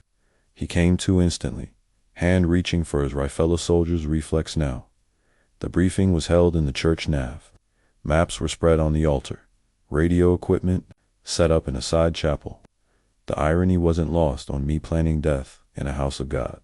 Captain Reynolds looked like he hadn't slept at all. His eyes were bloodshot, his voice hoarse. "We've got new orders," he announced to the gathered men. "High Command wants us to push inland, link up with the 29th Division, coming from Gold Beach." He pointed to a town on the map. "Objective is, Bayeux, we move out in 1 hour. No rest, then just more marching, more fighting." The war wouldn't wait for us to recover. As we prepared to move out, I found a moment to step inside the church alone. Sunlight streamed through stained glass windows, casting colored patterns on the stone floor. A statue of the Virgin Mary gazed down with serene eyes, untouched by the madness outside. I'm not a religious man, not really. We went to church on Sundays back home because that's what people did, not out of any deep faith. But standing there, exhausted beyond measure, I found myself praying, not for victory, or even for my own survival, just for strength to face whatever came next. For Cooper to heal, for the families of Hayes and Rodriguez and all the others to somehow find peace. I don't know if anyone was listening, but as I stepped back into the morning light, I felt somehow lighter, ready to shoulder my rifle again and march toward the next horizon, the next battle, the next test of whatever I was becoming in this crucible of war. The next days blurred together in a haze of exhaustion, brief firefights, and endless movement. We pushed inland through the Norman countryside, a beautiful land scarred by war. Villages that had stood for centuries were reduced to rubble. Fields that should have been planted with crops were churned by shell fire and tank treads. Civilians watched us pass with expressions that mixed hope and fear in equal measure. The Germans were retreating, but slowly, making us pay for every mile. They'd ambush our columns, delay us with snipers and machine guns, then withdraw before we could bring our full force to bear. It was like fighting shadows, an enemy that was everywhere and nowhere. I wrote letters when I could to Ma and Pa, to Jack, to Mary. Sanitized accounts that said nothing of the reality. "France is beautiful," I wrote to Mary. "Rolling hills and green fields. The people are grateful to see us." True, as far as it went. But I didn't tell her about the bodies. We passed the daily American, German, civilian. Didn't tell her about the smell of death that clung to everything. Didn't tell her about the hollow feeling growing inside me, as if something essential was being carved out with each new horror witnessed. What would be the point? She couldn't understand. No one back home could. I wrote to Cooper too, though I had no way to send the letters. No idea where he'd been taken or if he'd survived. I just needed to believe he was out there somewhere, reading my words, laughing at my feeble jokes, planning for the drinks we'd share when it was all over. "You're missing all the fun," I wrote after a particularly miserable day spent in a cold rain, huddled in a water-filled foxhole while German mortar fell around us. The army should market this as a luxury vacation. Come to scenic France, enjoy the fireworks, meet interesting people, and kill them. Gallows humor, it was all we had some days. Wallace was promoted to lieutenant after our original commander was killed by a sniper outside Bayeux. He handled the new responsibility with the same grim competence he'd shown as a sergeant, but I could see the weight of command wearing on him. Each man lost under his leadership carved another line in his face. "Miller," he said, one evening as we set up our position for the night, "you're acting squad leader now. Barnes is your second, just like that advancement through attrition." I wasn't ready, didn't want the responsibility of other men's lives. But you don't say no in war. You step up or you step aside, and stepping aside wasn't an option. My squad consisted of Barnes, Wilson the replacement who wasn't so new anymore, and 3 others who joined us along the way: Jackson from Alabama, Petrovich from Pennsylvania, and Ramirez from New Mexico. 6 men from across America, thrown together by circumstance, now depending on each other to survive. We developed routines, superstitions, ways of coping. Jackson carried a rabbit's foot that he touched before every patrol. Petrovich never changed. His socks claimed the one time he had. His best friend was killed, so now they stayed on until they rotted off. Barnes talked to himself constantly, a running commentary that only he could hear. Wilson wrote letters to a girl back home, already told him she was marrying someone else. Me. I kept PA's watch in my left breast pocket over my heart, wound it each morning, though I never checked the time.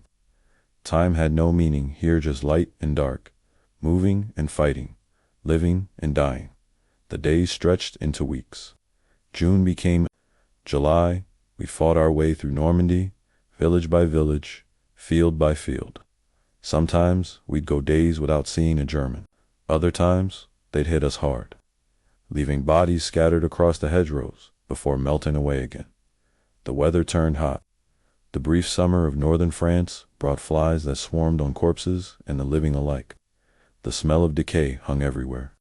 We learned to eat without tasting, to sleep surrounded by death, to find moments of beauty in hell.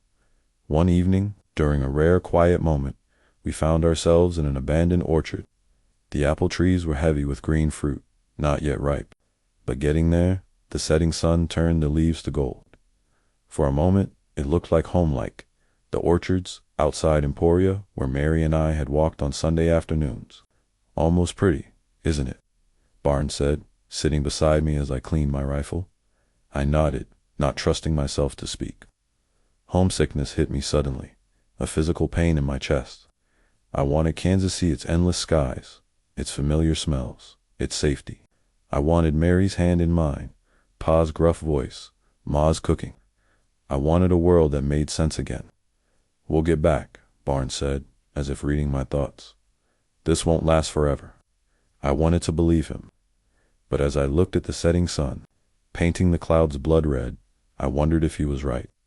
It already felt like we'd been fighting forever. And something told me we were still just at the beginning. August came with news of breakouts elsewhere. Along the front, Patton's Third Army was driving east, exploiting gaps in the German lines. We could feel the momentum shifting, the desperate German defense beginning to crumble. But in our sector, progress remained agonizingly slow. We fought for each hedgerow, each farmhouse, each crossroads. Men died for gains measured in yards. The toll wasn't just physically. Saw the strain in every face. The 1,000-yard stare that veterans from earlier campaigns had warned us about. Word came down that we'd be relieved soon. Pulled back for rest and reinforcement. Just a few more.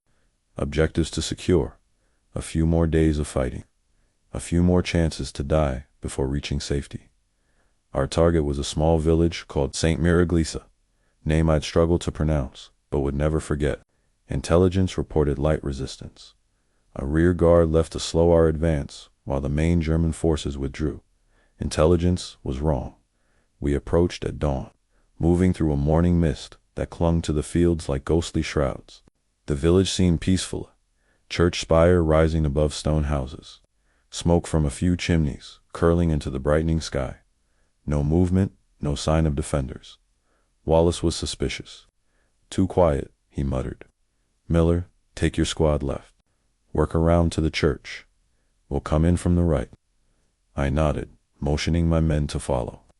We moved through a drainage ditch that offered some cover, staying low, weapons ready. The morning silence was broken only by our breathing and the soft squelch of boots in mud. We were halfway to the church when the world exploded around us.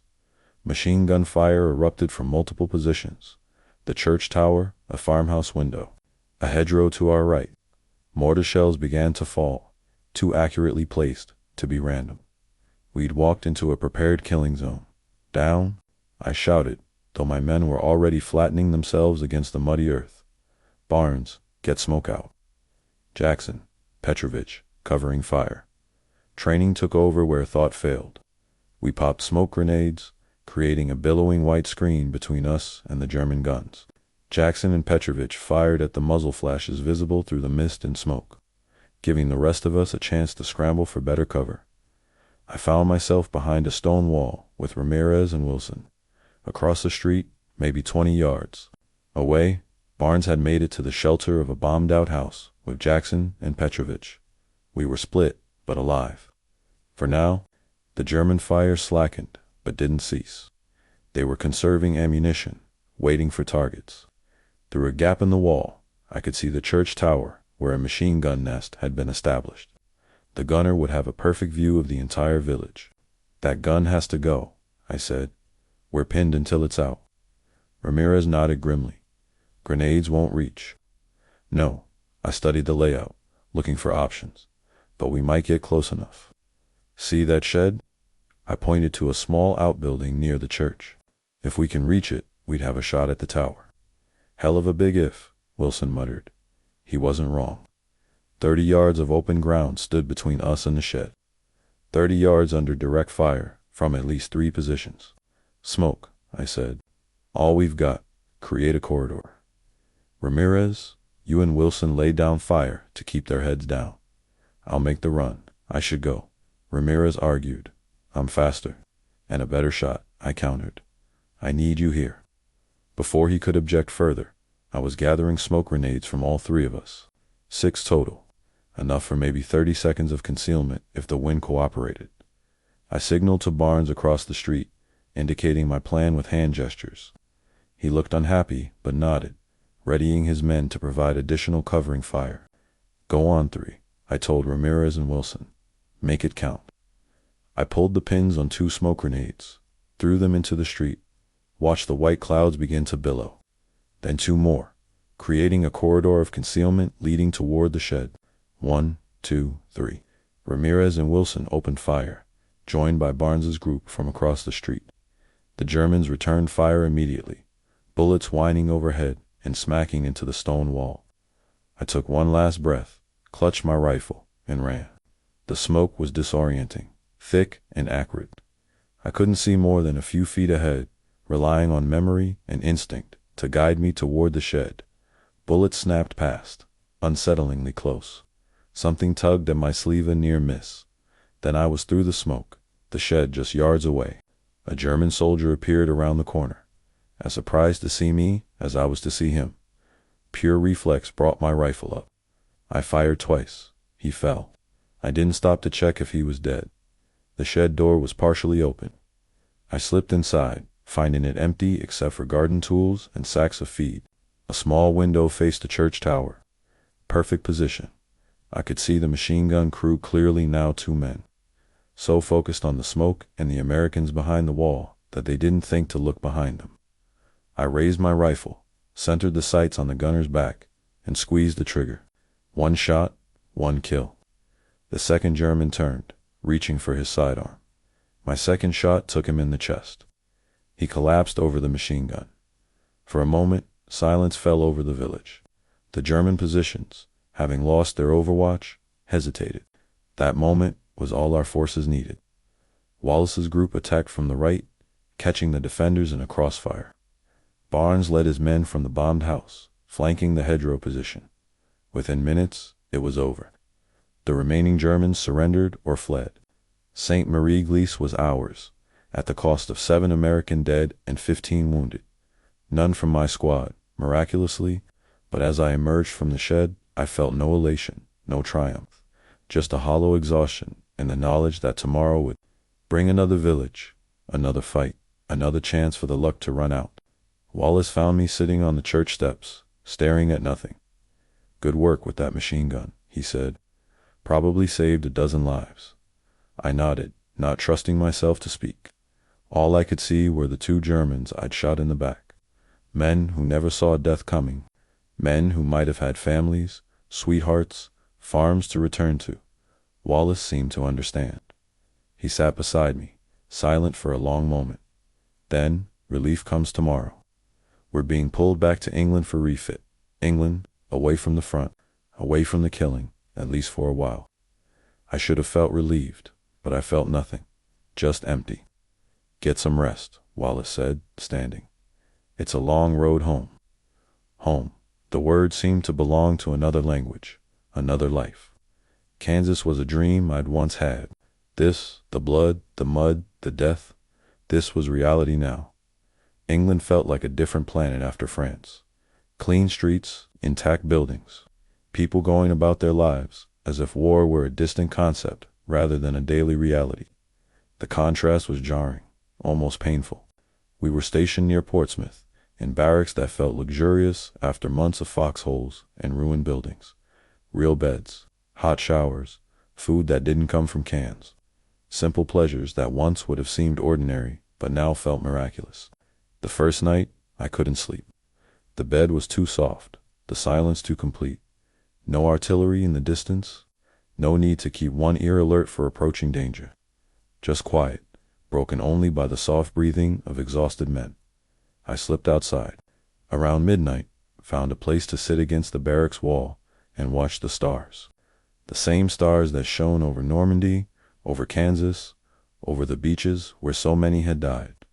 Indifferent to human suffering, human triumph, human anything. Can't sleep either. Barnes appeared beside me, offering a cigarette. I'd started smoking in France, like most non-smokers did. Something to do with shaking hands. Something to share when words failed. I took the cigarette, let him light it. Too quiet, I said. He nodded, understanding perfectly. Keep waiting for something to explode. We sat in companionable silence, smoke curling into the cool night air. No need to talk. Some experiences defy language. During our time in England, I found Cooper, or rather, he found me.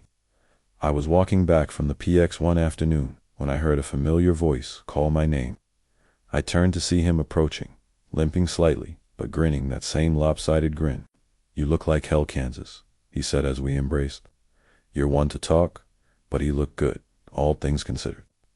The haunted look that all of us carried was there in his eyes, but muted somewhat, as if having escaped the front lines had allowed some healing to begin. We found a pub that night, a small place called the Anchor, where the locals had grown accustomed to Americans with too much money and too many demons. Cooper told me about the field hospital, the surgeries to clean his leg wound, the weeks of recovery.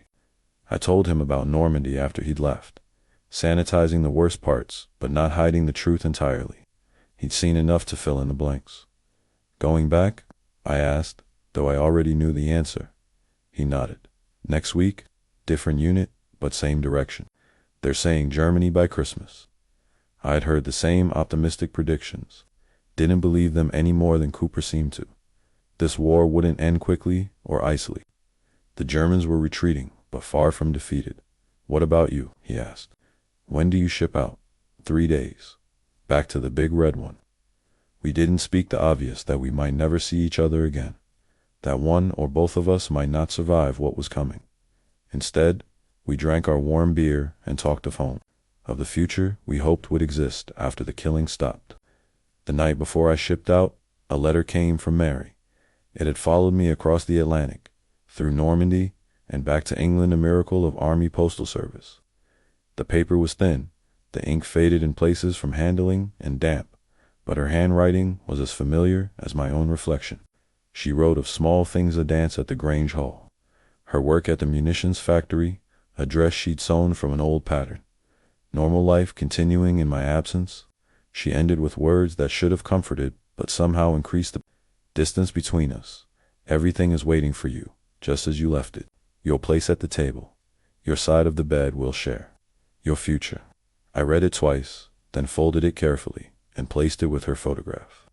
I couldn't bring myself to write back, not then. What could I say that wouldn't sound hollow or frightening? How could I tell her that the boy who left Kansas no longer existed? That whatever returned, if anything returned, would be a stranger wearing familiar skin? We shipped out at dawn, boarding transports that would take us back to France, back to the war. The mood was subdued. The brief respite had reminded us of what we were fighting for, but also of what we had to lose. The innocence that had accompanied us across the channel the first time was gone, replaced by a grim knowledge of what waited on the other side. Wallace found me at the rail as England receded behind us. He looked rested. The deep fatigue that had marked him in Normandy temporarily lifted, but the weight of command still showed in his posture, in the way his eyes constantly scanned for problems to address. "Ready?" he asked, the question encompassing far more than our immediate departure. I nodded, not trusting words. Ready or not, we were going back. The war wouldn't wait for us to prepare ourselves. "It'll be different this time," he said. "We're not green anymore. We know what to expect. Cold comfort," but he wasn't wrong. We'd survived the crucible of Normandy. We'd learned hard lessons written in blood. We were veterans now, for whatever that was worth. The channel was calm that day, the crossing smooth, none of the sickness and dread that had marked our first passage. We knew what waited for us now. The uncertainty was gone, replaced by a fatalistic acceptance. Whatever happened would happen. All we could do was our jobs, look out for each other, and hope for luck when it mattered most. We landed at Cherbourg, a port now firmly in Allied hands. No desperate scramble across exposed beaches this time. No machine gun fire to greet us. Just an orderly disembarkation onto a damaged but functioning dock. Then transport to our assembly areas. France had changed in our absence. The front had moved east, the immediate battle zone with it. Where we had fought through ruins and wreckage, reconstruction had begun. French civilians worked alongside Army engineers to clear roads, rebuild bridges, restore some semblance of normal life. Yet evidence of war remained everywhere: shell craters in fields, burned out German tanks pushed to roadsides, makeshift crosses marking graves, both American and German. A landscape scarred by violence, healing slowly, if at all. The big red one was moving toward Belgium, now, part of the Allied push toward Germany itself. We rejoined the division near the French-Belgian border, taking our place in the line. New faces filled the gaps left by the dead and wounded. New officers replaced those lost. But the division spirit remained: the quiet pride, the professionalism, the determination to see the job through. I wrote to Mary that night, the first letter since returning to the continent. Not the letter she wanted or deserved, but the only one I could write truthfully. I'm back in France, I wrote, moving east with the rest. The war is changing, but not ending. I'm changing too. I hope you'll understand when I come home. If I come home, I hope you'll still recognize the man who returns, because sometimes I don't recognize myself. I sealed it before I could reconsider, handed it to the mail clerk, and walked back to my foxhole under a sky bright with stars and distant artillery flashes. The same stars that shone over Kansas, over Mary reading my words weeks from now. I wondered what she'd think, whether she'd understand what I couldn't fully explain, even to myself. This wasn't a homecoming, just another stage of a journey that was changing me with every step, every fight, every death witnessed or caused. The real homecoming, if it ever came, would be the true test. Of me, of Mary, of everything I thought I knew about the life waiting across the ocean that war ended for me in a frozen forest in Belgium. 3 days after Christmas, 1944, not with victory or defeat, but with the crack of a German sniper's rifle and the sensation of falling endlessly into darkness, I woke in a field hospital near Liege. My left shoulder swathed in bandages, a morphine haze dulling both pain and thought. A nurse with tired eyes told me I'd been unconscious for 2 days, that the bullet had missed my heart by inches, that I was being sent to England, then home, that I was lucky. The word meant nothing anymore. The trip back to England passed in a blur of pain, medication, and fitful sleep. I remember fragments: the rumble of the ambulance over broken roads, the sway of the hospital ship crossing the channel, the white ceilings of various medical facilities. Faces came and went.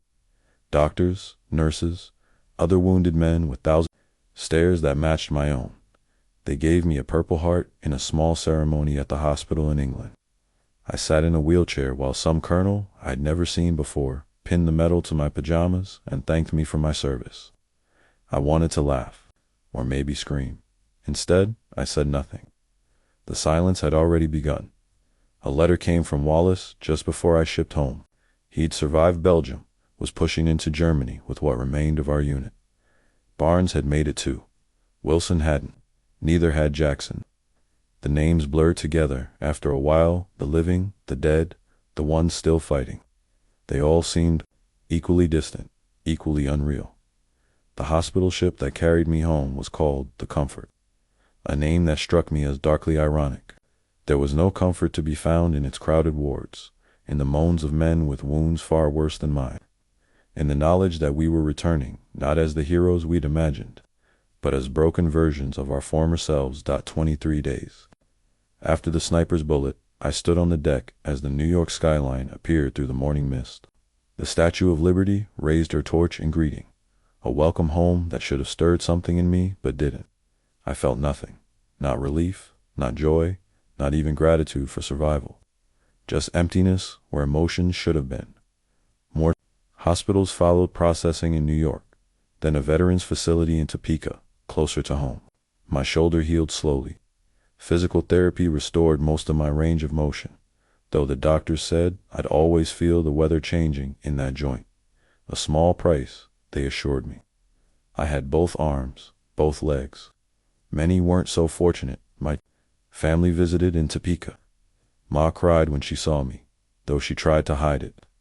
Pa shook my hand, awkward with emotion he couldn't express. Jack talked too fast about the farm, about changes made in my absence, about everything except what we both knew he wanted to ask: what was it like over there? Mary came too, alone on a Sunday afternoon.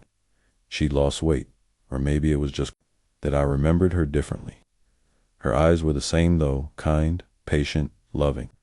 She sat beside my bed and held my hand and told me about waiting, about the factory work she'd given up when the war ended, about the small house she'd found for us in town. I should have felt something: love, desire, gratitude for her faithfulness. Instead, I felt the vast distance between us, not physical, but emotional, experiential. She had waited while I had changed, and neither of us knew how to bridge that gap. "It'll be better when you're home," she said, squeezing my hand. "Everything will get back to normal." I nodded, not contradicting her, but I knew there was no going back to normal. No return to the person I'd been. That version of Thomas Miller had died somewhere in Normandy, or Belgium, or in the spaces between. They discharged me in March 1946, with a pension, a handful of medals, and the clothes on my back.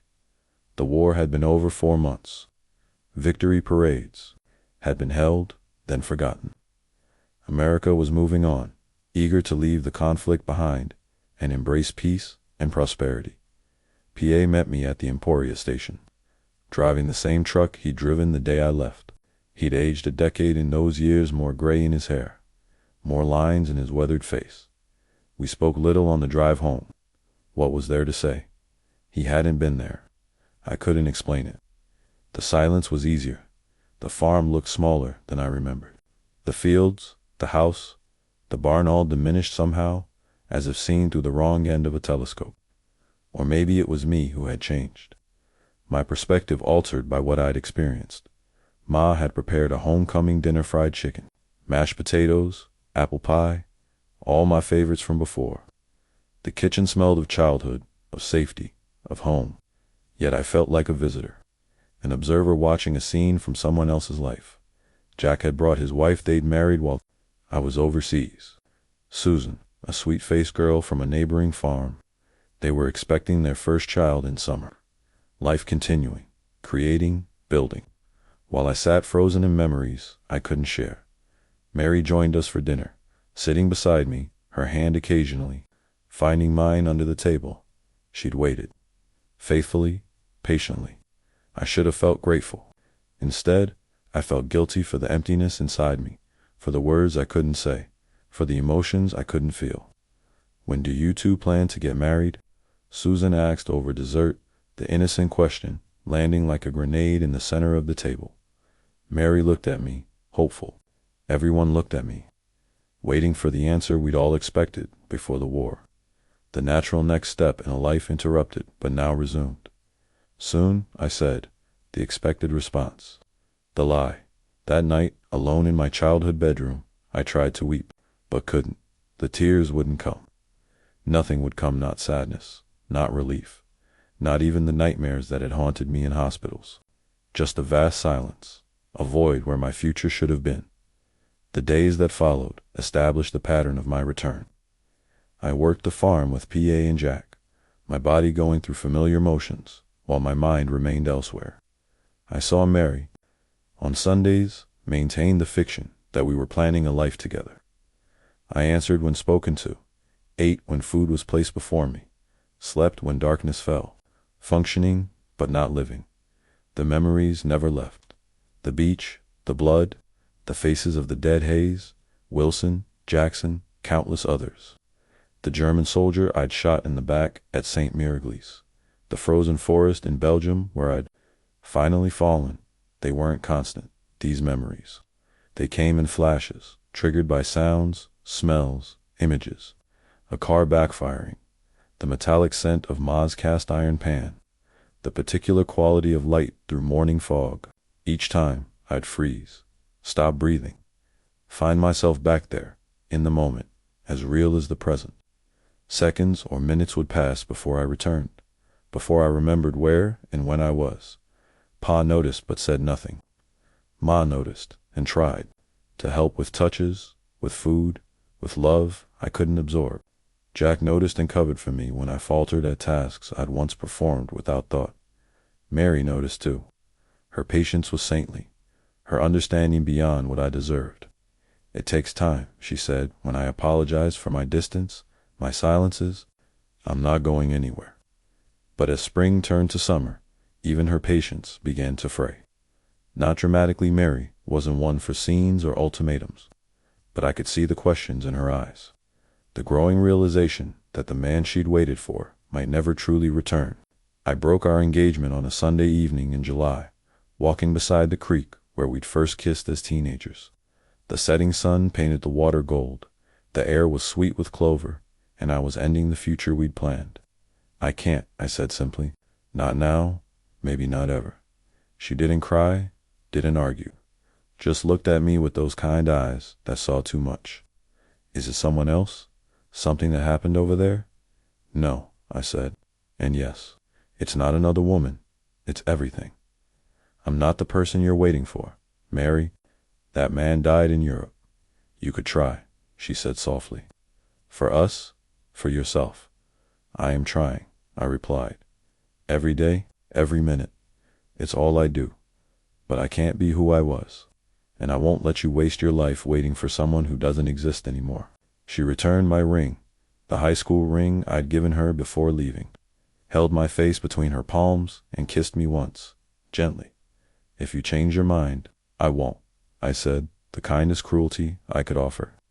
Find someone who can love you the way you deserve. I watched her walk away, her back straight, her step steady. No dramatic collapse, no tearful pleas. Just a good woman accepting what couldn't be changed. I should have felt grief, regret, something. Instead, just a familiar emptiness, the silence where emotions should have lived. That night, I sat on the porch until dawn, smoking cigarettes and watching stars wheel across the Kansas sky. The same stars I'd watched from foxholes in France, from a hospital ship crossing the Atlantic, from a world away. Constant while everything else changed. I didn't cry then, either. The tears would come later, years later, when the silence finally broke. But that night, under the indifferent stars, I accepted what I'd become, a ghost, haunting my own life, trapped between worlds, between the man I'd been and the man I might someday be. If I survived this peace, as I'd survived the war, 50 years is a long time. Long enough for hair to gray and fall, for joints to stiffen, for memories to soften around the edges. Long enough for a world war to become history, for young men to become old, for beaches, once soaked in blood, to become tourist destinations. I never planned to go back. What was there to see? What purpose would it serve? The dead were still dead. The past was still past. No pilgrimage would change that dot. Yet in June 1994, I found myself on a plane crossing the Atlantic, part of a veterans delegation attending the 50th anniversary of D-Day.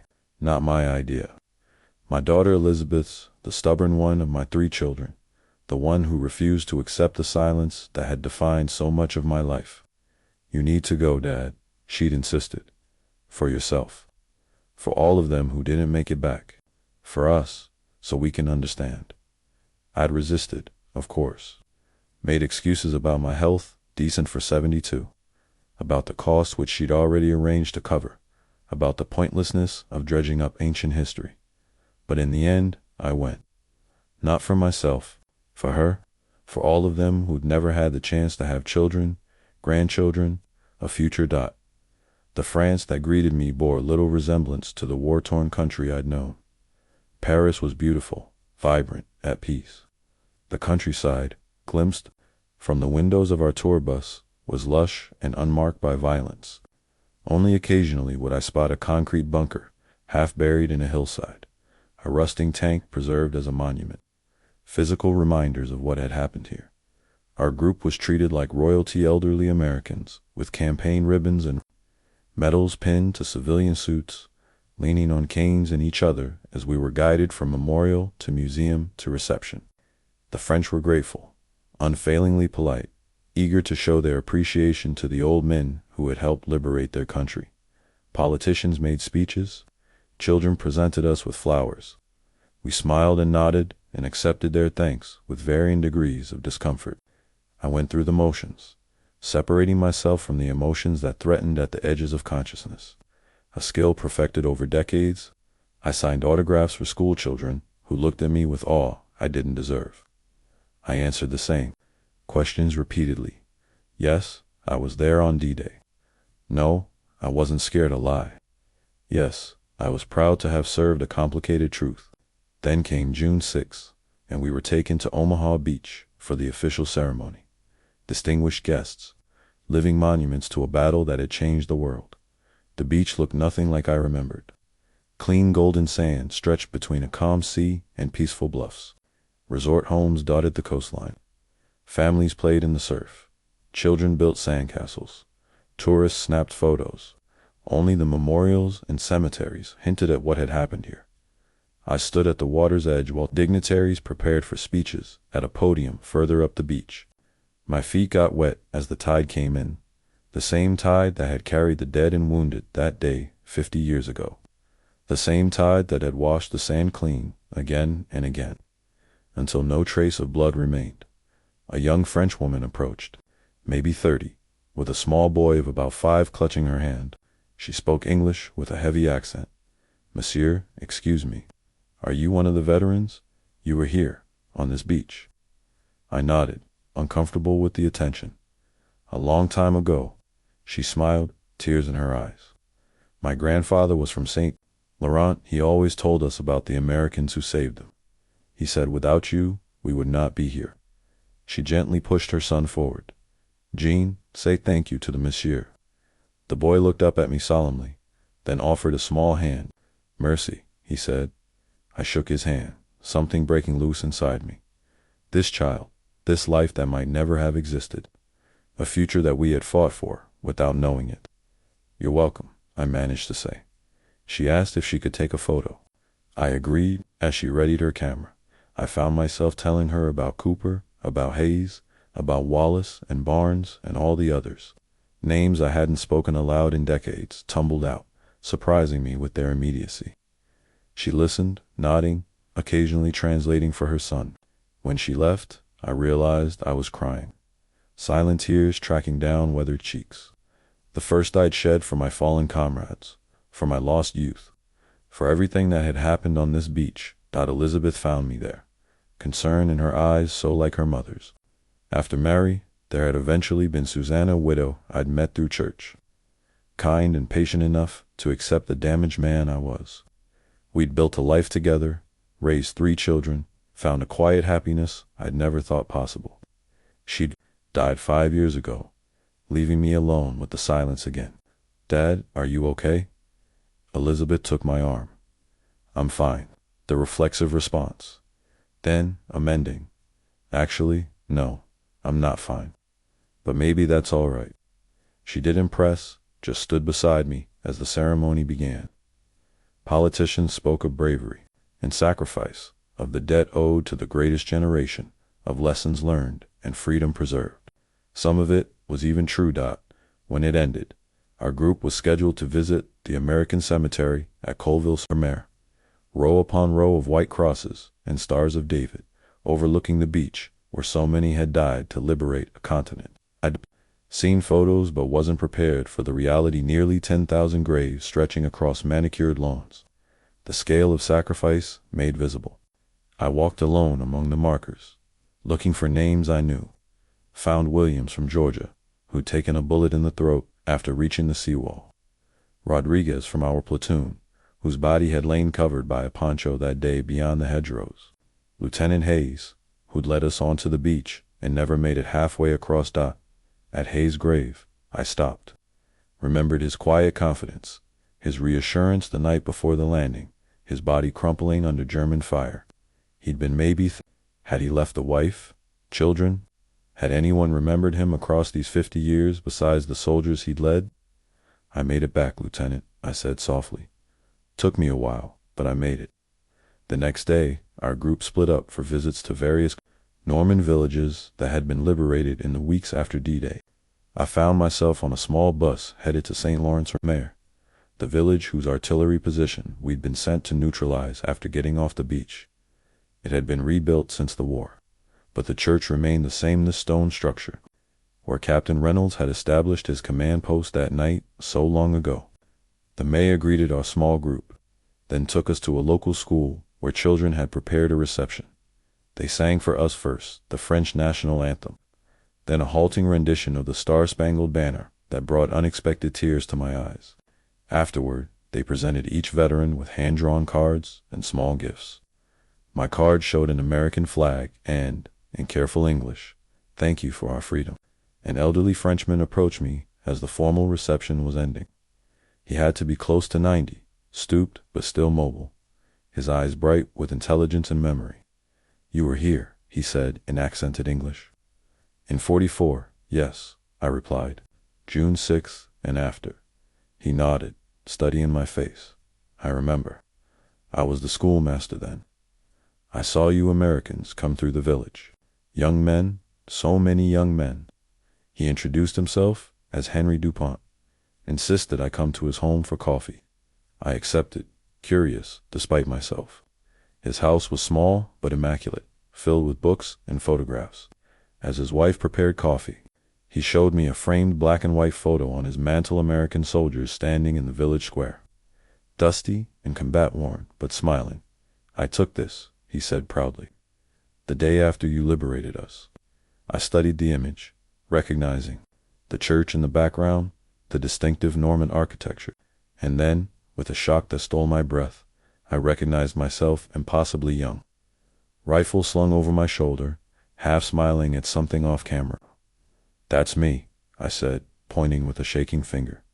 Henry's eyes widened. He peered at the photo, then at me, making the connection across 5 decades of aging. "Manjori," he whispered.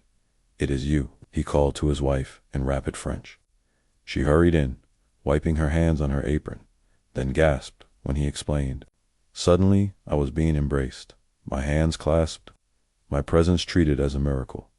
Over coffee that became lunch, that stretched into afternoon, Henry told me about the occupation, about living under German rule, about the joy and fear of liberation. I told him about the beach, about Cooper and Hayes, about the long road that had brought me back here. "We never forgot," he said simply. "How could we? You gave us back our lives." When I left, he pressed the framed photograph into my hands, refusing my protests. "You should have this," he insisted, "to remember who you were, who you still are." I returned to my hotel room that evening and studied the photo for hours. That young face, untouched by the psychological wounds that would later shape my life. Those eyes that hadn't yet seen all they would see, that almost smile at some forgotten joke or comment. I'd spent 50 years trying to bury that young man, to separate myself from what he'd experienced. Yet here he was, preserved in black and white, undeniably me. And suddenly I wanted to remember, not just the horror, but all of it. The camaraderie, the moments of unexpected beauty, the lives saved as well as those lost. The next morning, our last in Normandy, I skipped a scheduled tour and hired a local driver to take me to various places I remembered. The farm where Barnes and I had been trapped in the cellar. The orchard, where we'd paused one evening as the sun turned the leaves to gold. The crossroads near Bayeux, where we'd fought a brief, intense battle. Some places had changed beyond recognition. Others remained eerily similar, as if time had stood still. At each stop, I allowed the memories to come, no longer fighting them off, but embracing them as part of myself, part of my story. My final stop was the beach again. I asked the driver to leave me there, saying I'd walk back to town afterward. I needed this time alone, this reckoning with the past. The afternoon was warm, the beach nearly empty as tourists headed to late lunches. I walked to the water's edge, to the same spot where I'd stood on that June morning 50 years earlier, terrified and certain of death. The tide was out now, revealing a wide expanse of wet sand. I bent with effort and picked up a handful, let it sift through my fingers. Clean, ordinary sand. No trace remained of what had happened here. The blood, the bodies, the sacrifice. Yet it had happened. I had been here. I had survived when others hadn't. I remember, I said aloud, a promise to the dead, to the living, to myself. I'll tell them now, all of it. The silence that had defined so much of my life was finally breaking. The stories I'd kept inside for 5 decades were finding their way out, painful, necessary, healing in their release. Not just the horror, but the humanity I'd witnessed. Not just the losses, but the moments of grace. The whole truth of what we'd experienced and what it had meant. As I walked back toward the town, I felt lighter than I had in years. The memories would always be there. The grief would never fully disappear.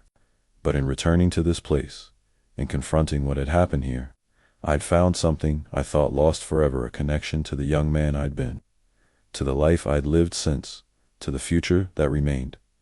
That night, I called Elizabeth. From my hotel room, I want to record it, I told her.